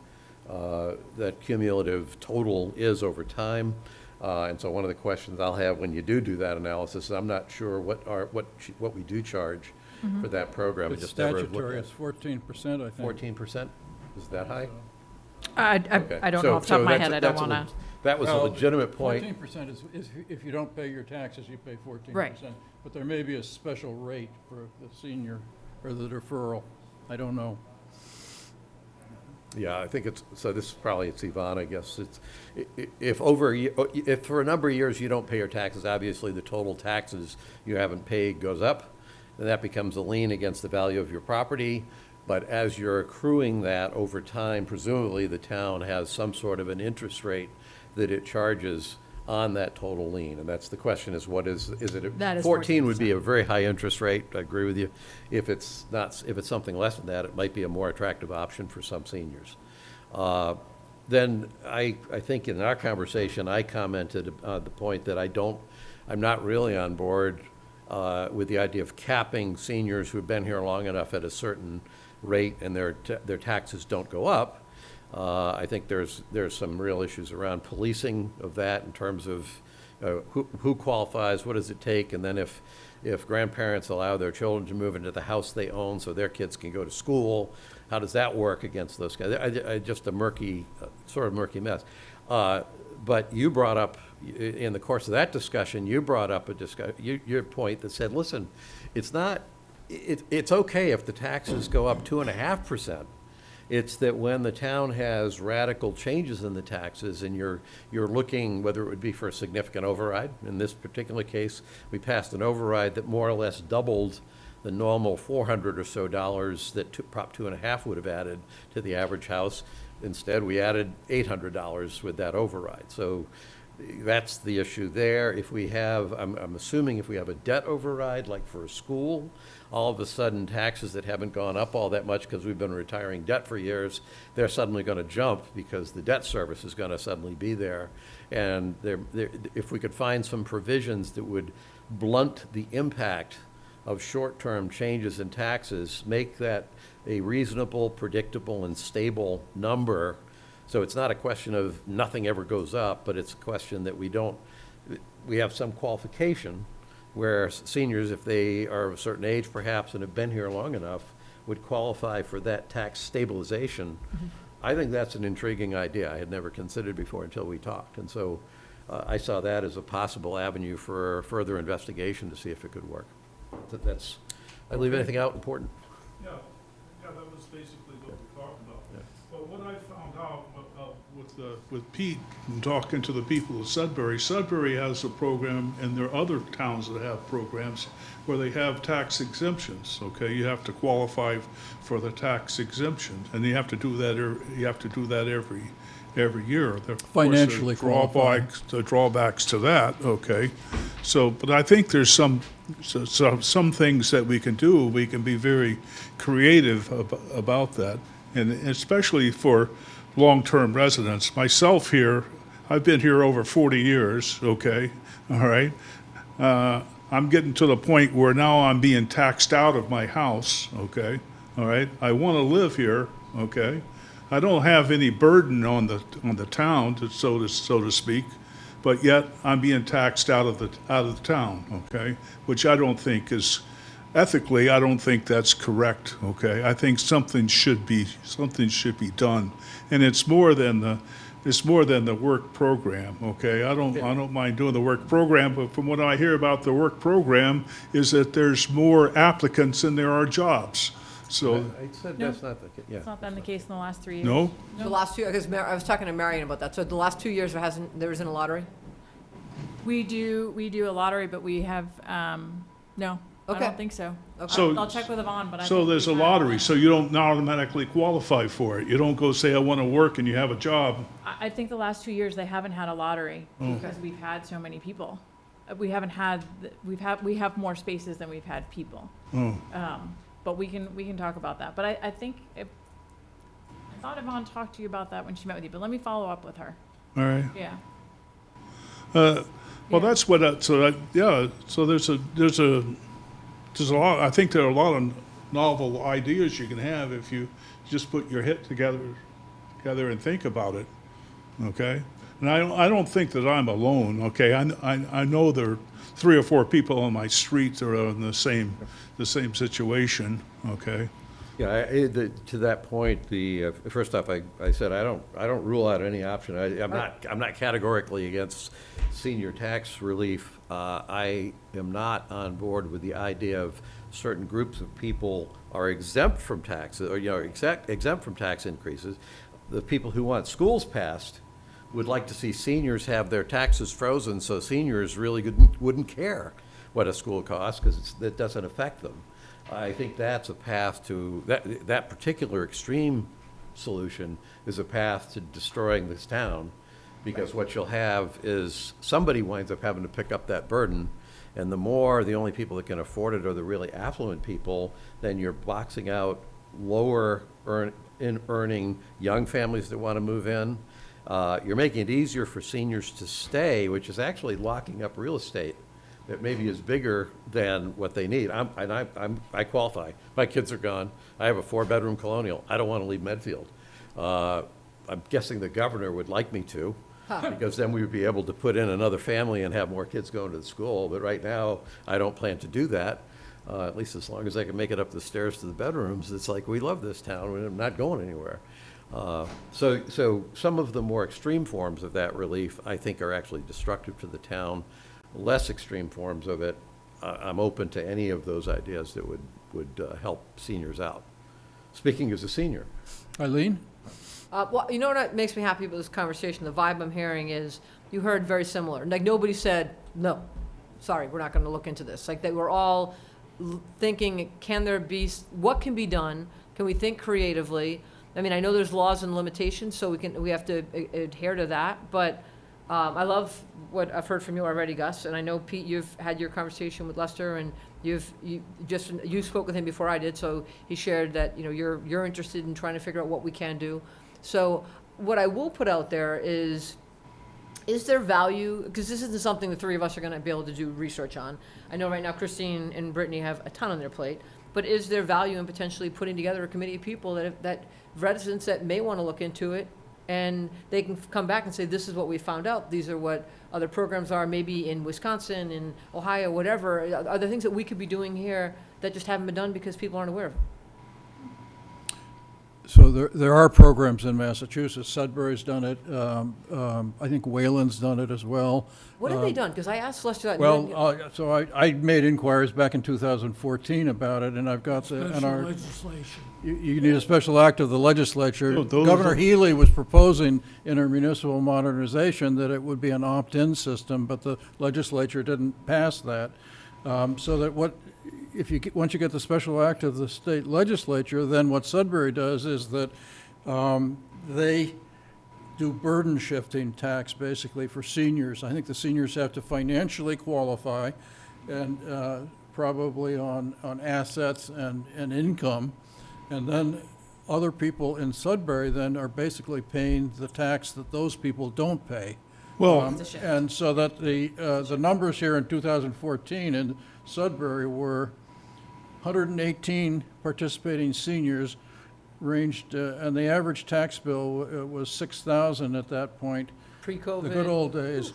And the relief was from $1,000 to $5,000. The median was $2,500. And I think it makes a lot of sense myself because of the fact that if you have to qualify by being a long-term senior in town, I mean, you said you've been in town for 40 years, so you've been paying 40 times whatever it is per year. So you've made a nice contribution to our town, so thank you. I think that it behooves ourselves as a town to recognize that contribution, want to keep you in town, want to keep Gus in town, want to keep me and Eileen in town, and maybe consider us, or people that have need financially, and give them some tax relief and ask other people to pay more.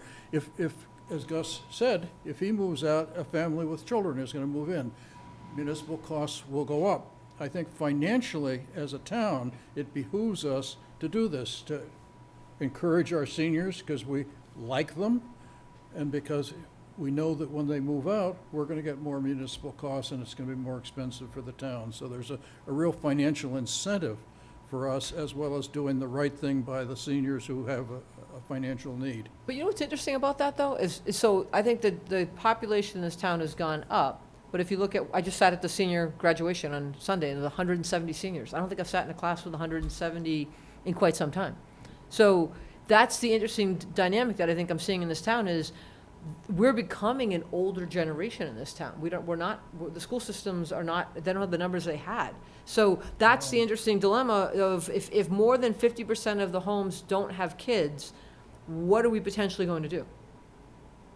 And I think the kicker's gonna be, it's gonna be the longevity. You can't just downsize, move to Medfield, and you would then qualify. If we're staying true to the form of long-term residents that want to stay in Medfield, that's one of the boxes that not everybody can check. Yeah, yeah. So I agree that it's something that we should look at, so we either need to figure out whether we need a committee to do this, or whether we can do it in-house, or... I think a committee makes sense, because I honestly, Sure, having okay. done this for 5 years, I don't think it's gonna get any traction unless we ask people who may be interested to explore this, to do some, just like the dog control bylaw group's doing now. And then they'll continue to come back to the, I'll update you on my report when they wanna come back to us. I think if we're gonna, I don't have a problem with creating a committee. I think that committee should get some guidance from us. Sure.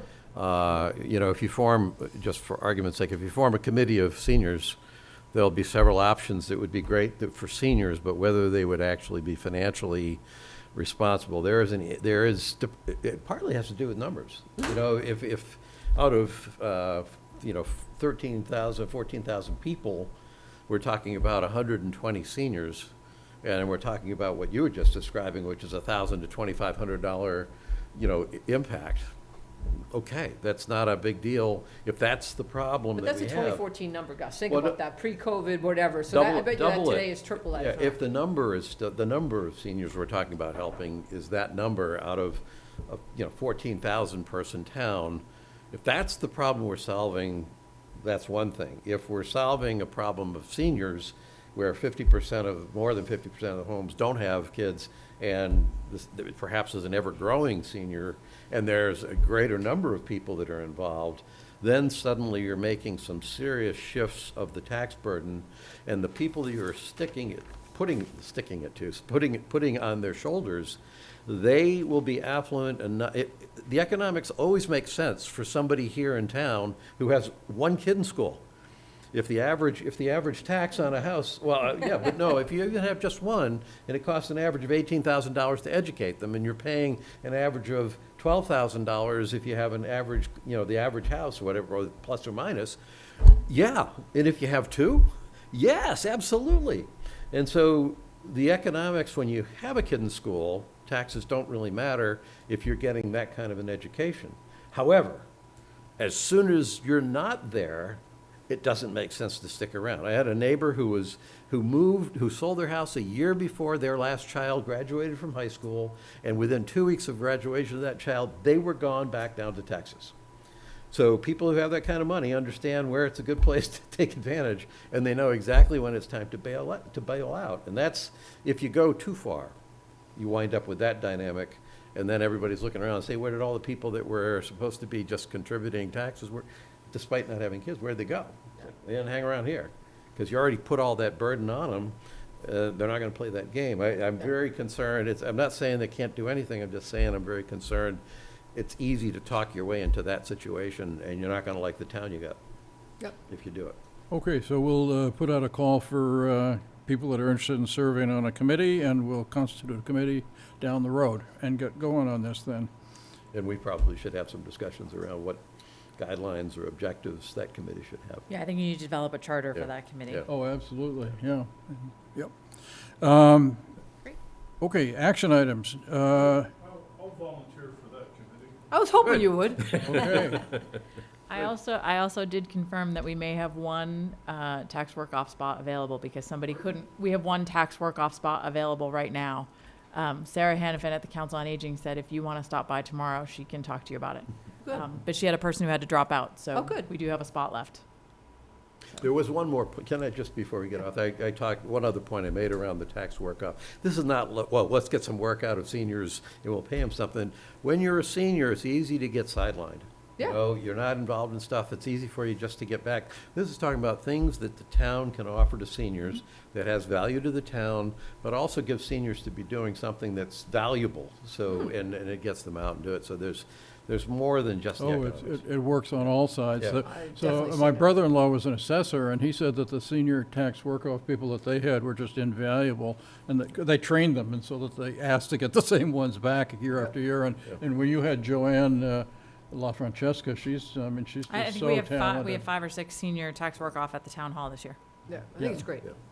Okay, so our action items, number 5, vote to authorize the town administrator to sign the letter of support for the FY27 One-Stop Program grant application for the Phase 3 infrastructure improvements necessary to support the redevelopment of the former Medfield State Hospital into 334 units of mixed-income housing. Christine.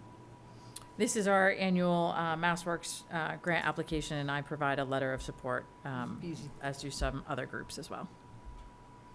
Any questions, Gus? Nope. Eileen? Nope, I will make a motion to move this forward. Second. All those in favor? Aye. Aye. Number 6, vote to sign the contract with Metropolitan Corporation to wire new ultraviolet system at the Medfield wastewater treatment facility for $47,183. Any questions? Nope. I do have a quick question on that one. So I know a couple of, probably almost a year ago, since I've sat in this chair, we've spent just shy of $400,000 for a new UV light. And then there was a contract recently that it had something to do with that light. So what is this new wiring system? This is connecting the $400,000 UV system. This is connecting it. So it's been sitting, we haven't used it until, No, we've been waiting Wow. for installation. okay. Yep. All right. I move that a motion to move this forward. Second. All those in favor? Aye. Number 7, vote to sign the lease agreement with UCC for temporary office space for Medfield Outreach during their office reconstruction. Any questions? I had one, I'm not against it, but I had one question. This was for Mark. It was page 22, which was the risk indemnification clause. So this is kind of this is a legal question for you. The wording of the risk indemnification clause was, rather than addressing the town's negligence and indemnifying for things that the town did, the wording of that was that the town indemnifies the church for anything that the church is not directly responsible for. So in terms of who's holding the bigger bag, it was kind of like the town's holding the bag of the world. So as I emailed back and forth, I think with Brittany, this is originally the town's lease where the town was the landlord. I think it was the Medfield after-school program. Yep. So it's simply been put back on us, and given the context, very limited situation, Okay. it was like, well, no, when we're the landlord, we have to have this, but when Yeah. we're the tenant, no. Okay. It just was a So consistency issue. given who the parties to this contract are, I'm not But worried about it, normally but I would have had an issue. Okay, yes. okay, got it. And it's a very Okay. short term. Yeah, no, I know. It was just the wording of that. Right, no, you're, I caught it. Okay, got it. And for residents' knowledge, it's a $1,000 a month Right. lease, I think, for one room at the church. Right. second floor, I think. From June Second to floor. September. Yeah. So I'm, Right. no Motion question. moved? No more. Yep, second. Did you move it? Yes. All those in favor? Aye. Aye, Yep. Number 8, vote to accept the Southeastern Regional Service Group, SERGE, which is what Mo Goulet brought to us when he came here, awards for water and sewer treatment, chemical, paper, and DPW supply for one-year period commencing July 1, 2026, and authorize the DPW director to sign the contracts. Any questions? Nope. All right, so moved. Is there a second? Second. All those in favor? Aye, aye. Number 9, vote to sign the updated buy recycle policy. I don't know what that is, Christine. So in order to qualify for our Mass DEP grants, particularly for the TSARC, we have to have a buy recycled policy in place.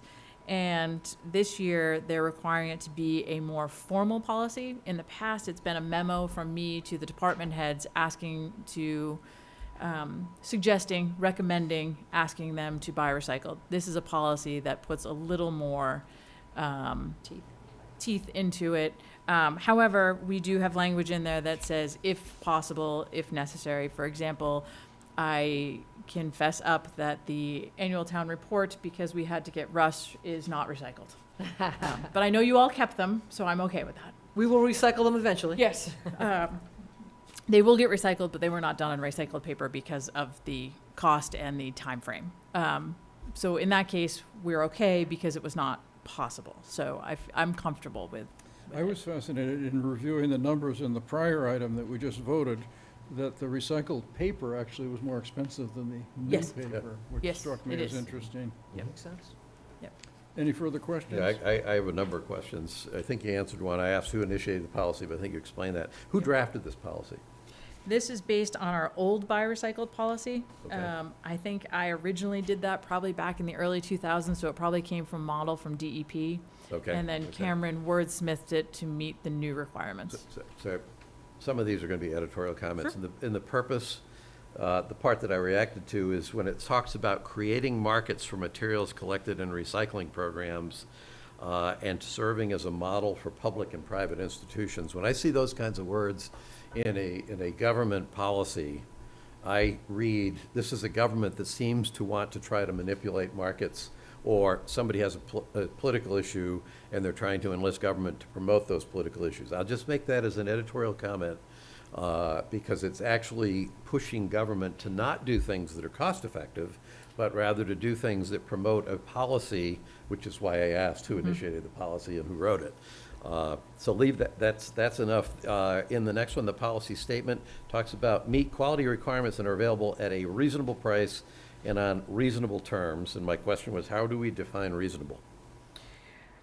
I think for me, reasonable price is whether or not we can afford it. Okay, I can Um, probably live with that. yeah. Actually, if you're making the determination, I'm comfortable, but Yep. as it gets cascaded to other Mhm. departments, reasonable, it's kind of, the criteria that constitutes reasonable is an important question.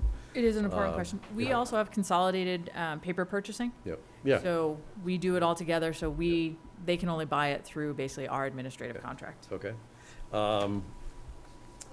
And then the next paragraph there, this policy is intended to guide all town, this is editorial, we don't have to change it.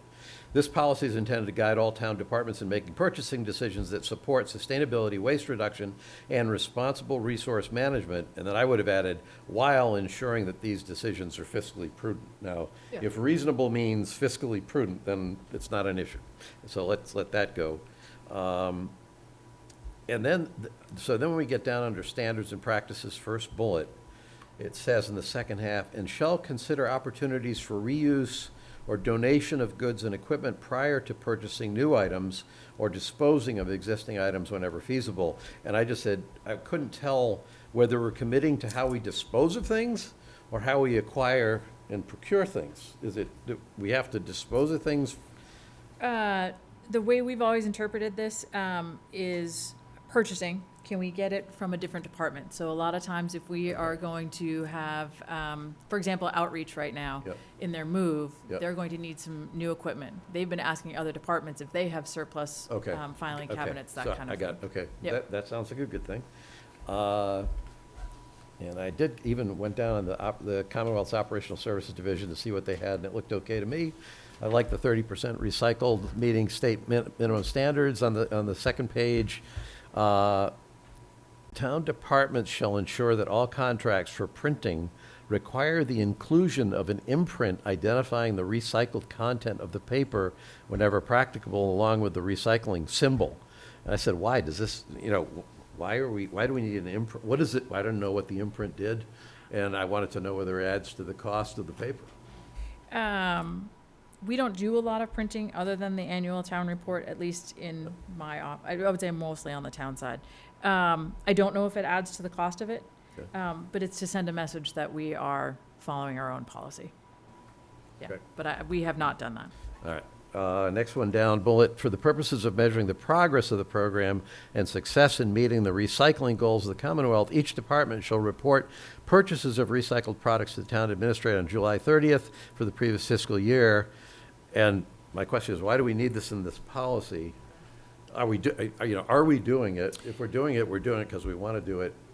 That one just seemed like a sort of a bureaucratic requirement. I think that's probably exactly what it is, and it's from Mass DEP for towns who don't have consolidated purchasing, who each Okay. department runs their own purchasing. We do consolidated both Okay. through our Amazon business account and our WB Mason So I account. smoked out a state imposed requirement, but it doesn't matter. Got it? And We the already do it. The last one I had was the last bullet. Each department shall implement paper reduction techniques through the use of duplexing, sharing, and circulating materials, use of electronic mail, and the reuse of discarded paper for draft work, scrap paper, and internal messages. And my question was, how do we monitor that? Brittany does a really good job, at least in my office. Okay. Everything has to be double-sided now. So my guess, well, but I mean, we're talking about We're encouraging tracking people. scrap paper. No. So I read that and said, this seems like somebody liked it in the policy. Yeah, we're encouraging it, but we don't mandate that, yeah. All right, that's all I But have. hypothetically, somebody runs something through the photocopier by accident, Right. so now you got a whole bunch of scrap paper. Yep. I feel so seen, Mark. What? I feel so seen. My whole point was that it's almost like common sense that you look at Yes. doing this stuff, but when it's in a policy, it says shall do it, and it's like, how do we monitor that? And I guess the answer is we don't. Okay. And I won't argue with that because it seems a silly requirement in the first place. Eileen, questions? I have good faith that our people will use prudent methods. I'm good with it. I'm fine with it. Do we have a motion? So moved. Second. All those in favor? Aye. Aye, aye. Number 10, vote to approve the contract with R.E. Brown for $5,000 regarding school year, end-of-year report procedures for the year ending June 30, 2025. So I have a fundamental question on this one. Everything in here talks about, we will apply the agreed-upon procedures which the Mass Department of Elementary and Secondary Education has specified, and engagement is solely to assist in the Medfield Public Schools and the Massachusetts DESE to determine whether the end-of-year report includes all activity of the reporting period. Sufficient the procedures is solely the responsibility of those parties specified in the report. Farther down, reports intended solely for the use of the management of the Medfield Public Schools and the Mass DESE. My question is, why is the town paying for this instead of the schools? We've always paid for it. That's not a good answer. I know it's not. As it was coming out of my mouth, I realized that was not the answer you were going to want. I mean, it's funny, I had the same thing. I'm reading this, I'm like, why is this coming to us? Why is the school It's committee always doing this? been part of our audit. We have a contract with the auditor, and the auditor always has a separate contract that we use. So I'm saying again that we've always done it this way. I don't know. But if we sign it and we're committing the school committee to do certain things.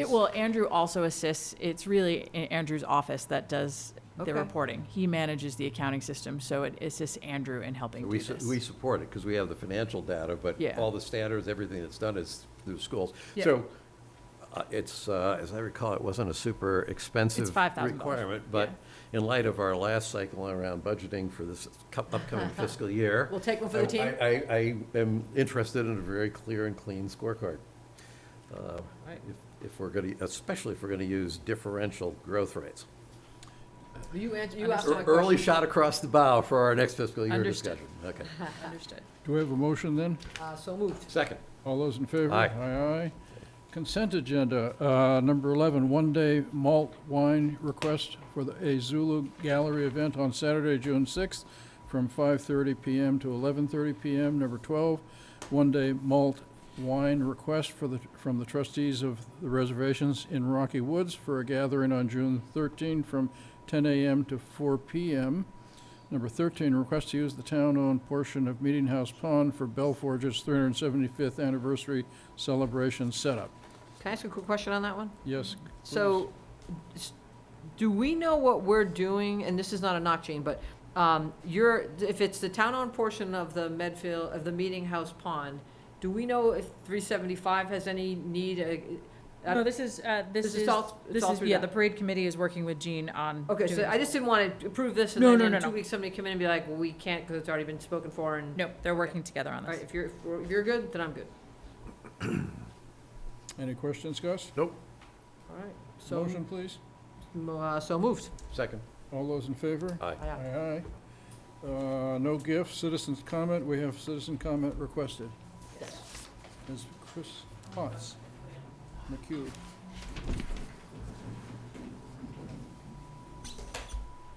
Chris Potts, 7 Curve Street. I can usually take the handheld mic and speak off the cuff, but not tonight. This topic is much too important and your time is much too valuable. So I wanted to make sure to put my thoughts on paper to ensure that I got it right. So to be clear, this might be initially viewed as a school district matter, but the moment a resident knowingly and intentionally makes a false report to Medfield Police, wasting taxpayer dollars on not just one police officer, but a total of 3, this becomes a town issue.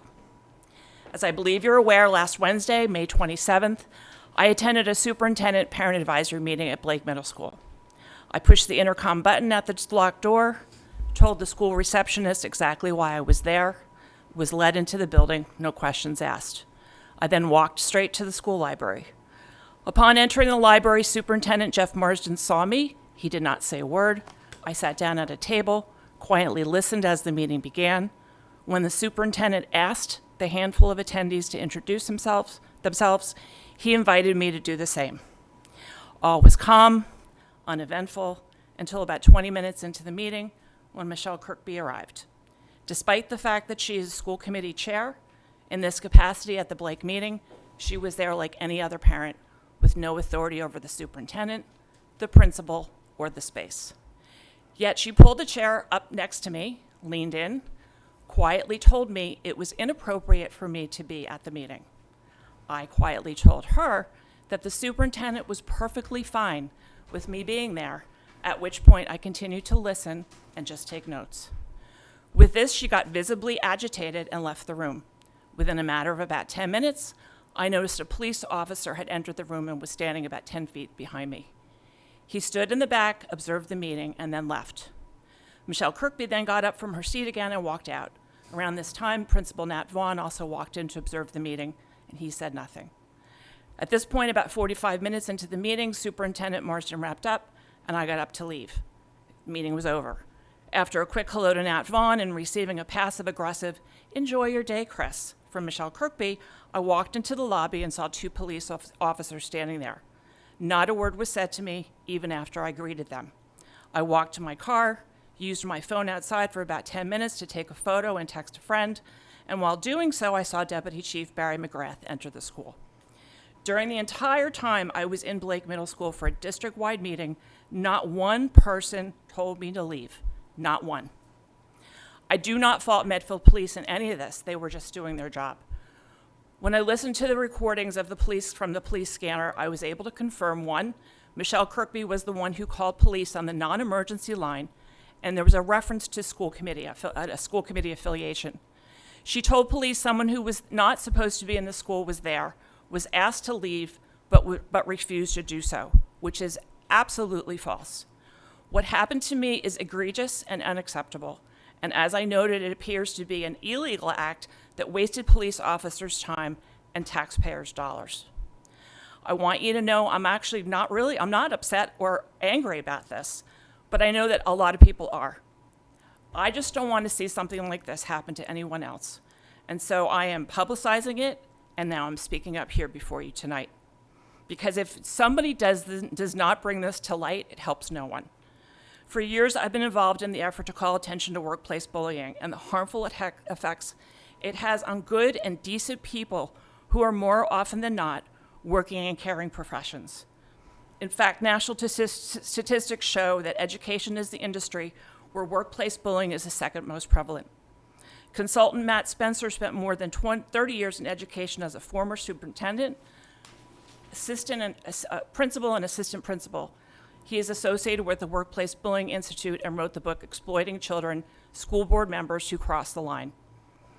He wants to call attention in part to the prevalence of misplaced motivations among the very elected officials whose roles it is to ensure educational excellence in their communities.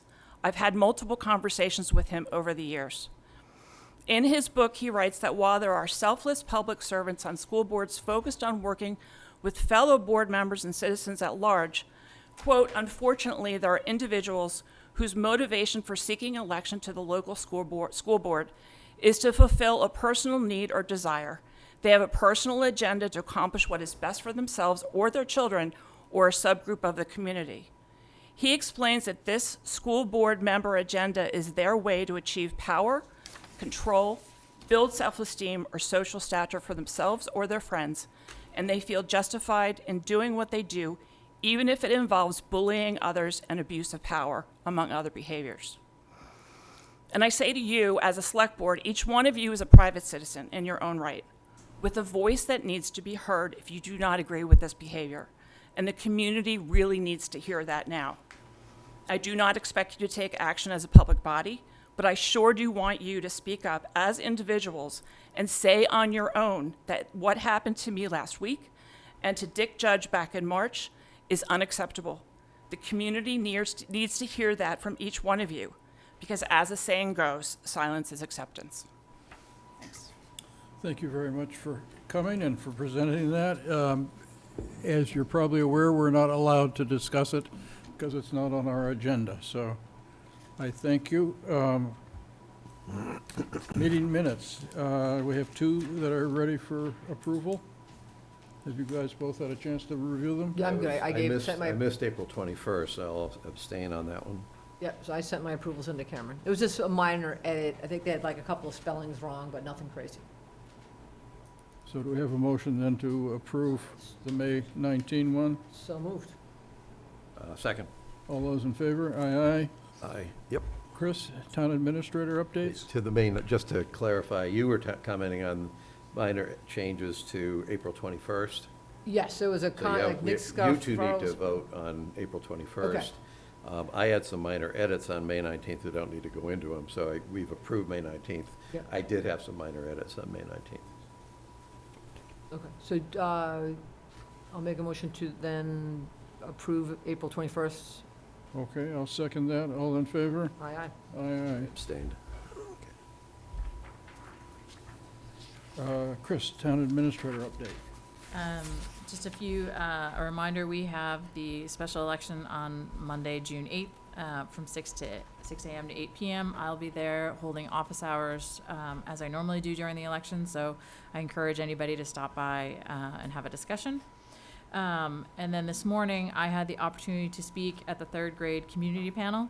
And it is always a fantastic time. Our third graders are super engaged and had some really great questions. And it never disappoints me, the questions they ask, particularly of what Dr. Marsden and I do all day, which is a fascinating question. So anyway, it was a really great time, and I thank them for inviting me. It was very humbling. Thank you. Select Board reports. Mr. Murby. So, since our last meeting, the first item was participating in Memorial Day Parade, which wasn't a parade. It was the first indoor ceremony for Memorial Day that we've seen. I thought it went pretty well for not having been dusted off the planning board for over a decade, I guess. It's somewhere more than a decade since that's been done that way. So that was great. On Tuesday of last week, the MBTA Advisory Board met to review. There was a review that a committee did of the FY27 budget, which we then had to accept the review that then gets passed to the MBTA Board of Directors. And the bottom line is that they actually do a pretty good job of laying the information out. I'm almost astonished that they have enough capital to be able to do the system improvements that they're doing, given the general straits they're in. But so far, they've been able to carry that forward okay. I think the legislature and the governor are doing their best to make sure that the MBTA is funded. They're not allowed. It's right at the cliff, but they don't let it fall off the cliff. They keep building an extension to the cliff, is how that kind of works.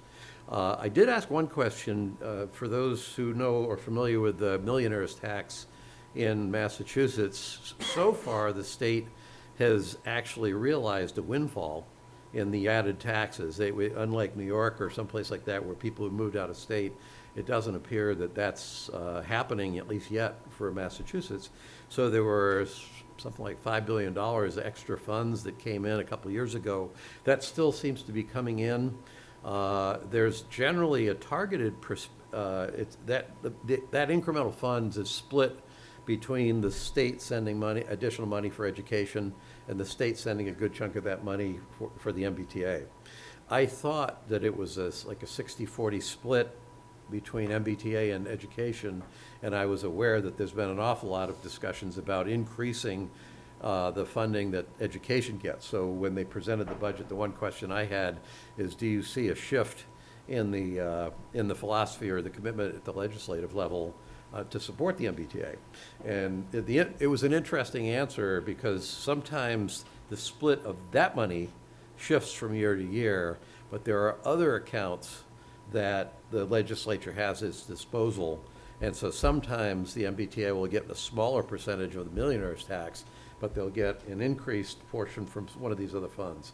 And it does sound like the legislature's doing its best to manage, to address the needs for more money for education, but at the same time make sure that the MBTA has the money it needs to, in many ways, dig out of a hole that it's been in for, I think they're on a good track. So for what that's worth. On, and then this past Sunday, I attended the high school graduation. That was, again, it's good to see the young adults that this town graduates. When you read about our society, when you read about the problems that lots of communities have, and I know we have problems too, but it's reassuring to know you live in a community that can graduate some really upstanding young people as they go off to college. And it's been consistent, and this was another example this year. That's it. I'm not surprised, considering the third graders. Yeah, yeah. I should add one more thing. Tomorrow, I have a Norfolk County Advisory Board meeting that's been called as the next round in the ongoing disputes between the county commissioners and the Register of Deeds. All right. Thank you. Eileen? All right, so I will comment on the Memorial Day parade / gathering. It was nice. It was the first time in my 5 years that we were indoors, but it was a really nice turnout between all the different veterans that were there and the Boy Scouts, and a nice community turnout, so on such short notice. And then I actually followed it up with heading over to the police department and joined the barbecue, and brought Bennett with me, and he got some extra training with Rob and Nova. But that was nice. I love seeing the guys and gals just chilling that afternoon. And then graduation on Sunday. Love the speeches. Just sitting through and listening to the young men and women, just the different perspectives and the way they congratulated their classmates. Just a fabulous day, and 24 hours makes a big difference, because if it had been Saturday, the big boom would have gone off at 2:11. And we were saying, like, that would, if everyone was out in the audience and they heard that, and looked around and figured, what was it? Is it my neighborhood? What, blah, blah. So it is a blessing that everything got pushed to Sunday, and beautiful day, and the weather held off. We got everyone in and out, and heading home has started to spit out. And then yesterday morning, I met over at the Rose Bay proposed site with the developer and the ZBA board. And we had a chance to walk with the developer to get a feel for boundaries, questions on structure, really helpful. And it just being there, walking it, getting a feel for how they're going to shift the trail that has been there between Pound Street and the back of the high school for as long as I can remember. Just kind of walking to see where that's going to be shifted. And there's been really good communication with the neighbors. So the developer was originally going to put that walking path closer to his property, and the neighbors actually said, no, can you pull it closer to ours? It can actually go right along our property. That will keep the kids away from going through the parking lot and by the cars. It kind of keeps them, so that's worked out nicely. And then just Brian McMillan is trying to be community friendly. I asked him a couple of things yesterday, and when he first was like, well, I'm not really sure, and other members like, if you could do the following, like freshen up the fence, maybe more fence than what's there today going into Tilden Village, it'll just give a cleaner perspective to the back of the high school. And he was like, okay, I get what you're saying. So didn't make any promises, but he understood the whole vision of what he's building is going to be right visible to anybody dropping a child off at the middle school or high school. But knock on wood, I think it's going to be tasteful. And last night we had a dog control bylaw meeting. Actually, let me go back to the ZBA, just if people are curious. There is a meeting tomorrow night, June 3rd. They will discuss some of the criteria. If they can finish everything tomorrow night, they'll vote on the property. If not, they're going to push it out to their next meeting, which is, I think, like June 16th, 17th, somewhere in there. But they hope to close it by then. And it seemed very, very good vibes yesterday. And then last night, dog control bylaw. I liked what the group did last night. Everyone took some ownership to different activities. Like one person's going to take reviewing the open space park recreation plan that was put together 2 or 3 years ago. There is, starting on page, I think, 41, there's a lot of property in town that's tied to open space. And then as you go through that document all the way to, I think it was page 80-something, it describes every piece of property. And I think that, you guys, Christine, I'm going to make a request when we get together for our half-day session. We have that section of that document, because when we start talking about what we can attempt to sell, what property is there to potentially move on, there's page after page of, I'll give ideas at that meeting, like what we could potentially be doing. And I'm not saying sell off large parts, but there are parcels that maybe we could get a few dollars here and there, if we throw some ideas on the table. And then someone else is looking at different towns, different programs they have. Everyone was just stepping up and trying to make it so that we can move this forward. So the line right now is to be in front of the select board casually by September, and then try to bring something more formal after the 375.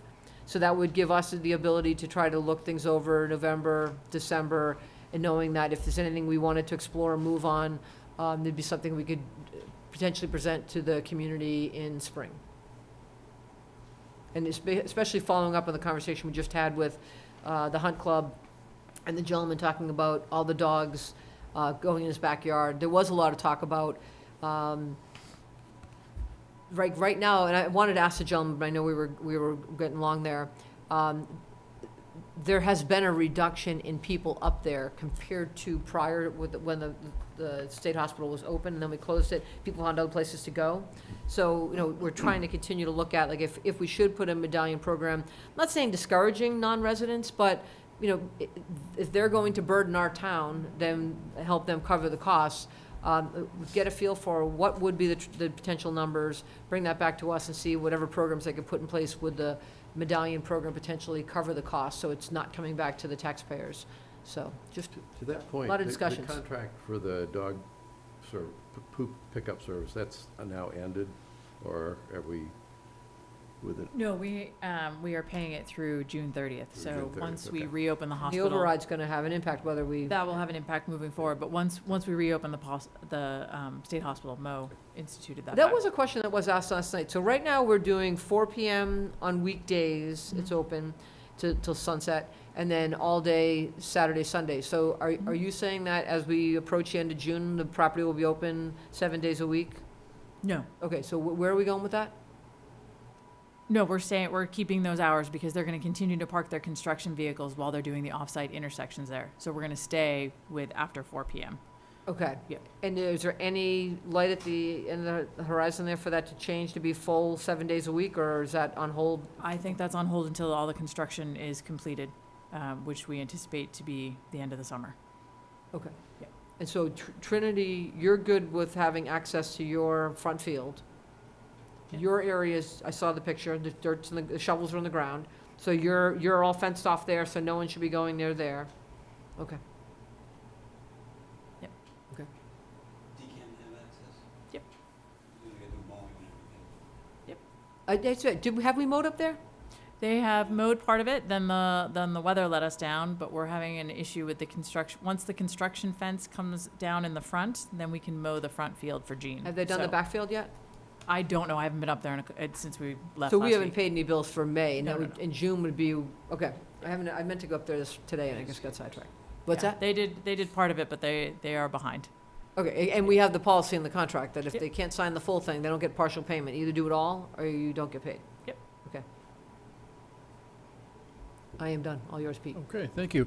I would just reiterate with the Memorial Day Parade that I guess the big lesson that I learned from it this year when it was moved indoors was thank you for the people who had to make all the hard decisions and make the adjustments to make that happen. But I realized that I like the format that we have when we have a parade and the way that the town does it. So I missed the usual Memorial Day Parade. I thought that the Medfield Police Department's new honor guard looked very spiffy.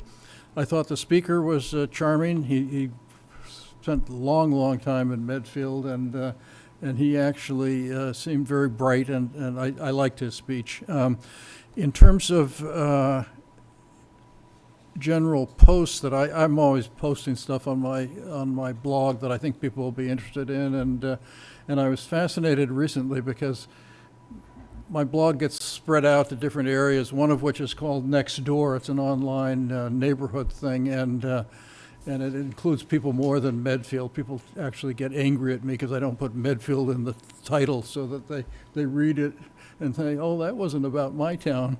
But I was fascinated to see that people were criticizing Medfield, Dover, Sherburne for the fact that we had high taxes, but that we weren't business friendly. And then I saw Richard DeSorga's posting of the cart factory at the end of Meeting House Pond, and thought to myself, well, there's a huge business that occupied all of Upham Road at one time, and now it's gone because nobody wants carts. And our hat factory is gone. So I don't think it's that Medfield is not business friendly. It's just that nobody wants to, in general, locate businesses here as much as elsewhere on a highway. Had a call from a hometown weekly reporter today, actually, following up on the post that I did about the Senate's budget. I actually went up to the Medfield State Hospital to try to look at the areas where the Hunt Club was looking about putting their path for the, and I was saddened in the process of doing that to see all of the broken windows at the state hospital. So I think we need to figure out if we're just going to let those stay or whether we're going to do something about those. And then lastly, I recognized that Belforge broke ground, and I was so delighted to see that we're actually having construction going on with the Medfield State Hospital, former Medfield State Hospital site. And regardless of what happens to Trinity, we're going to have a Belforge Arts Center in town. And there was a nice article in the Globe today about your breaking ground, Gene. So congratulations. Thanks for what you're doing for our town. And that's it for me. Pete, can I add one? Well, Mark's got it. As I was sitting here, I just remembered, I got notified, myself and Marion, I don't know if you got notified yesterday, the AG has approved the charter change already. Yes. Oh, everything we voted on. The election, the change of the. Just, that's the only one they've ruled on. They haven't ruled on everything yet, but Right, that if one they were you, fine they with. treat the charter change, they treat that separately. Okay. Yeah, Pete, there was one item I left out of my report, and that's last time we met, I mentioned this national fitness campaign with these fitness courts, and I said I'd get back to you with some more things. I did just have a copy, 2 pages. The court that we're talking about, I'm not advocating for any of this, I'm just trying to figure out whether there's any appetite for this. The court that we're talking about is the one that's on the right-hand side of the diagram. This gives you the financial information. Basically, it's the court that has the exercise equipment on it. The one that's on the left has, that is half the court, there's a wall, and then on the other side, it's just a straight floor where you could do Zumba classes outside or something like that. And that's not the one we were talking about. On the second page, the only thing that matters here is that the lady that I've been talking to had done a little research, and she had come up using their fundraising people. They identified some potential sources to fund this. The important part here is this thing called the park grant at the bottom. If we were able to tap most of the other stuff, apparently you're eligible for a park grant that could pick up the total cost of this court. So I'm not pushing it yet. I want to know what the appetite is for doing this, not just with Parks and Rec, but actually with Medfield Outreach, COA, any other, potentially the town's HR department, I guess, if there's any interest to keep going. This lady's very helpful, very interested in helping push us along. She's probably trying to push this faster than we're likely to be able to make a decision. But anyway, just I said I'd get back to you with the stuff. So if it's free, then it certainly is intriguing, and then we just need to decide whether it's something we really want or not. Right, So, yeah. but there's no financial decision, so that's helpful. So, okay, thank you. Yep. Do we have a motion to adjourn then? So moved. Second. All those in favor? Aye. Aye, aye. Thank you, everybody. Thank you all. Thanks for sticking out to the end there on that.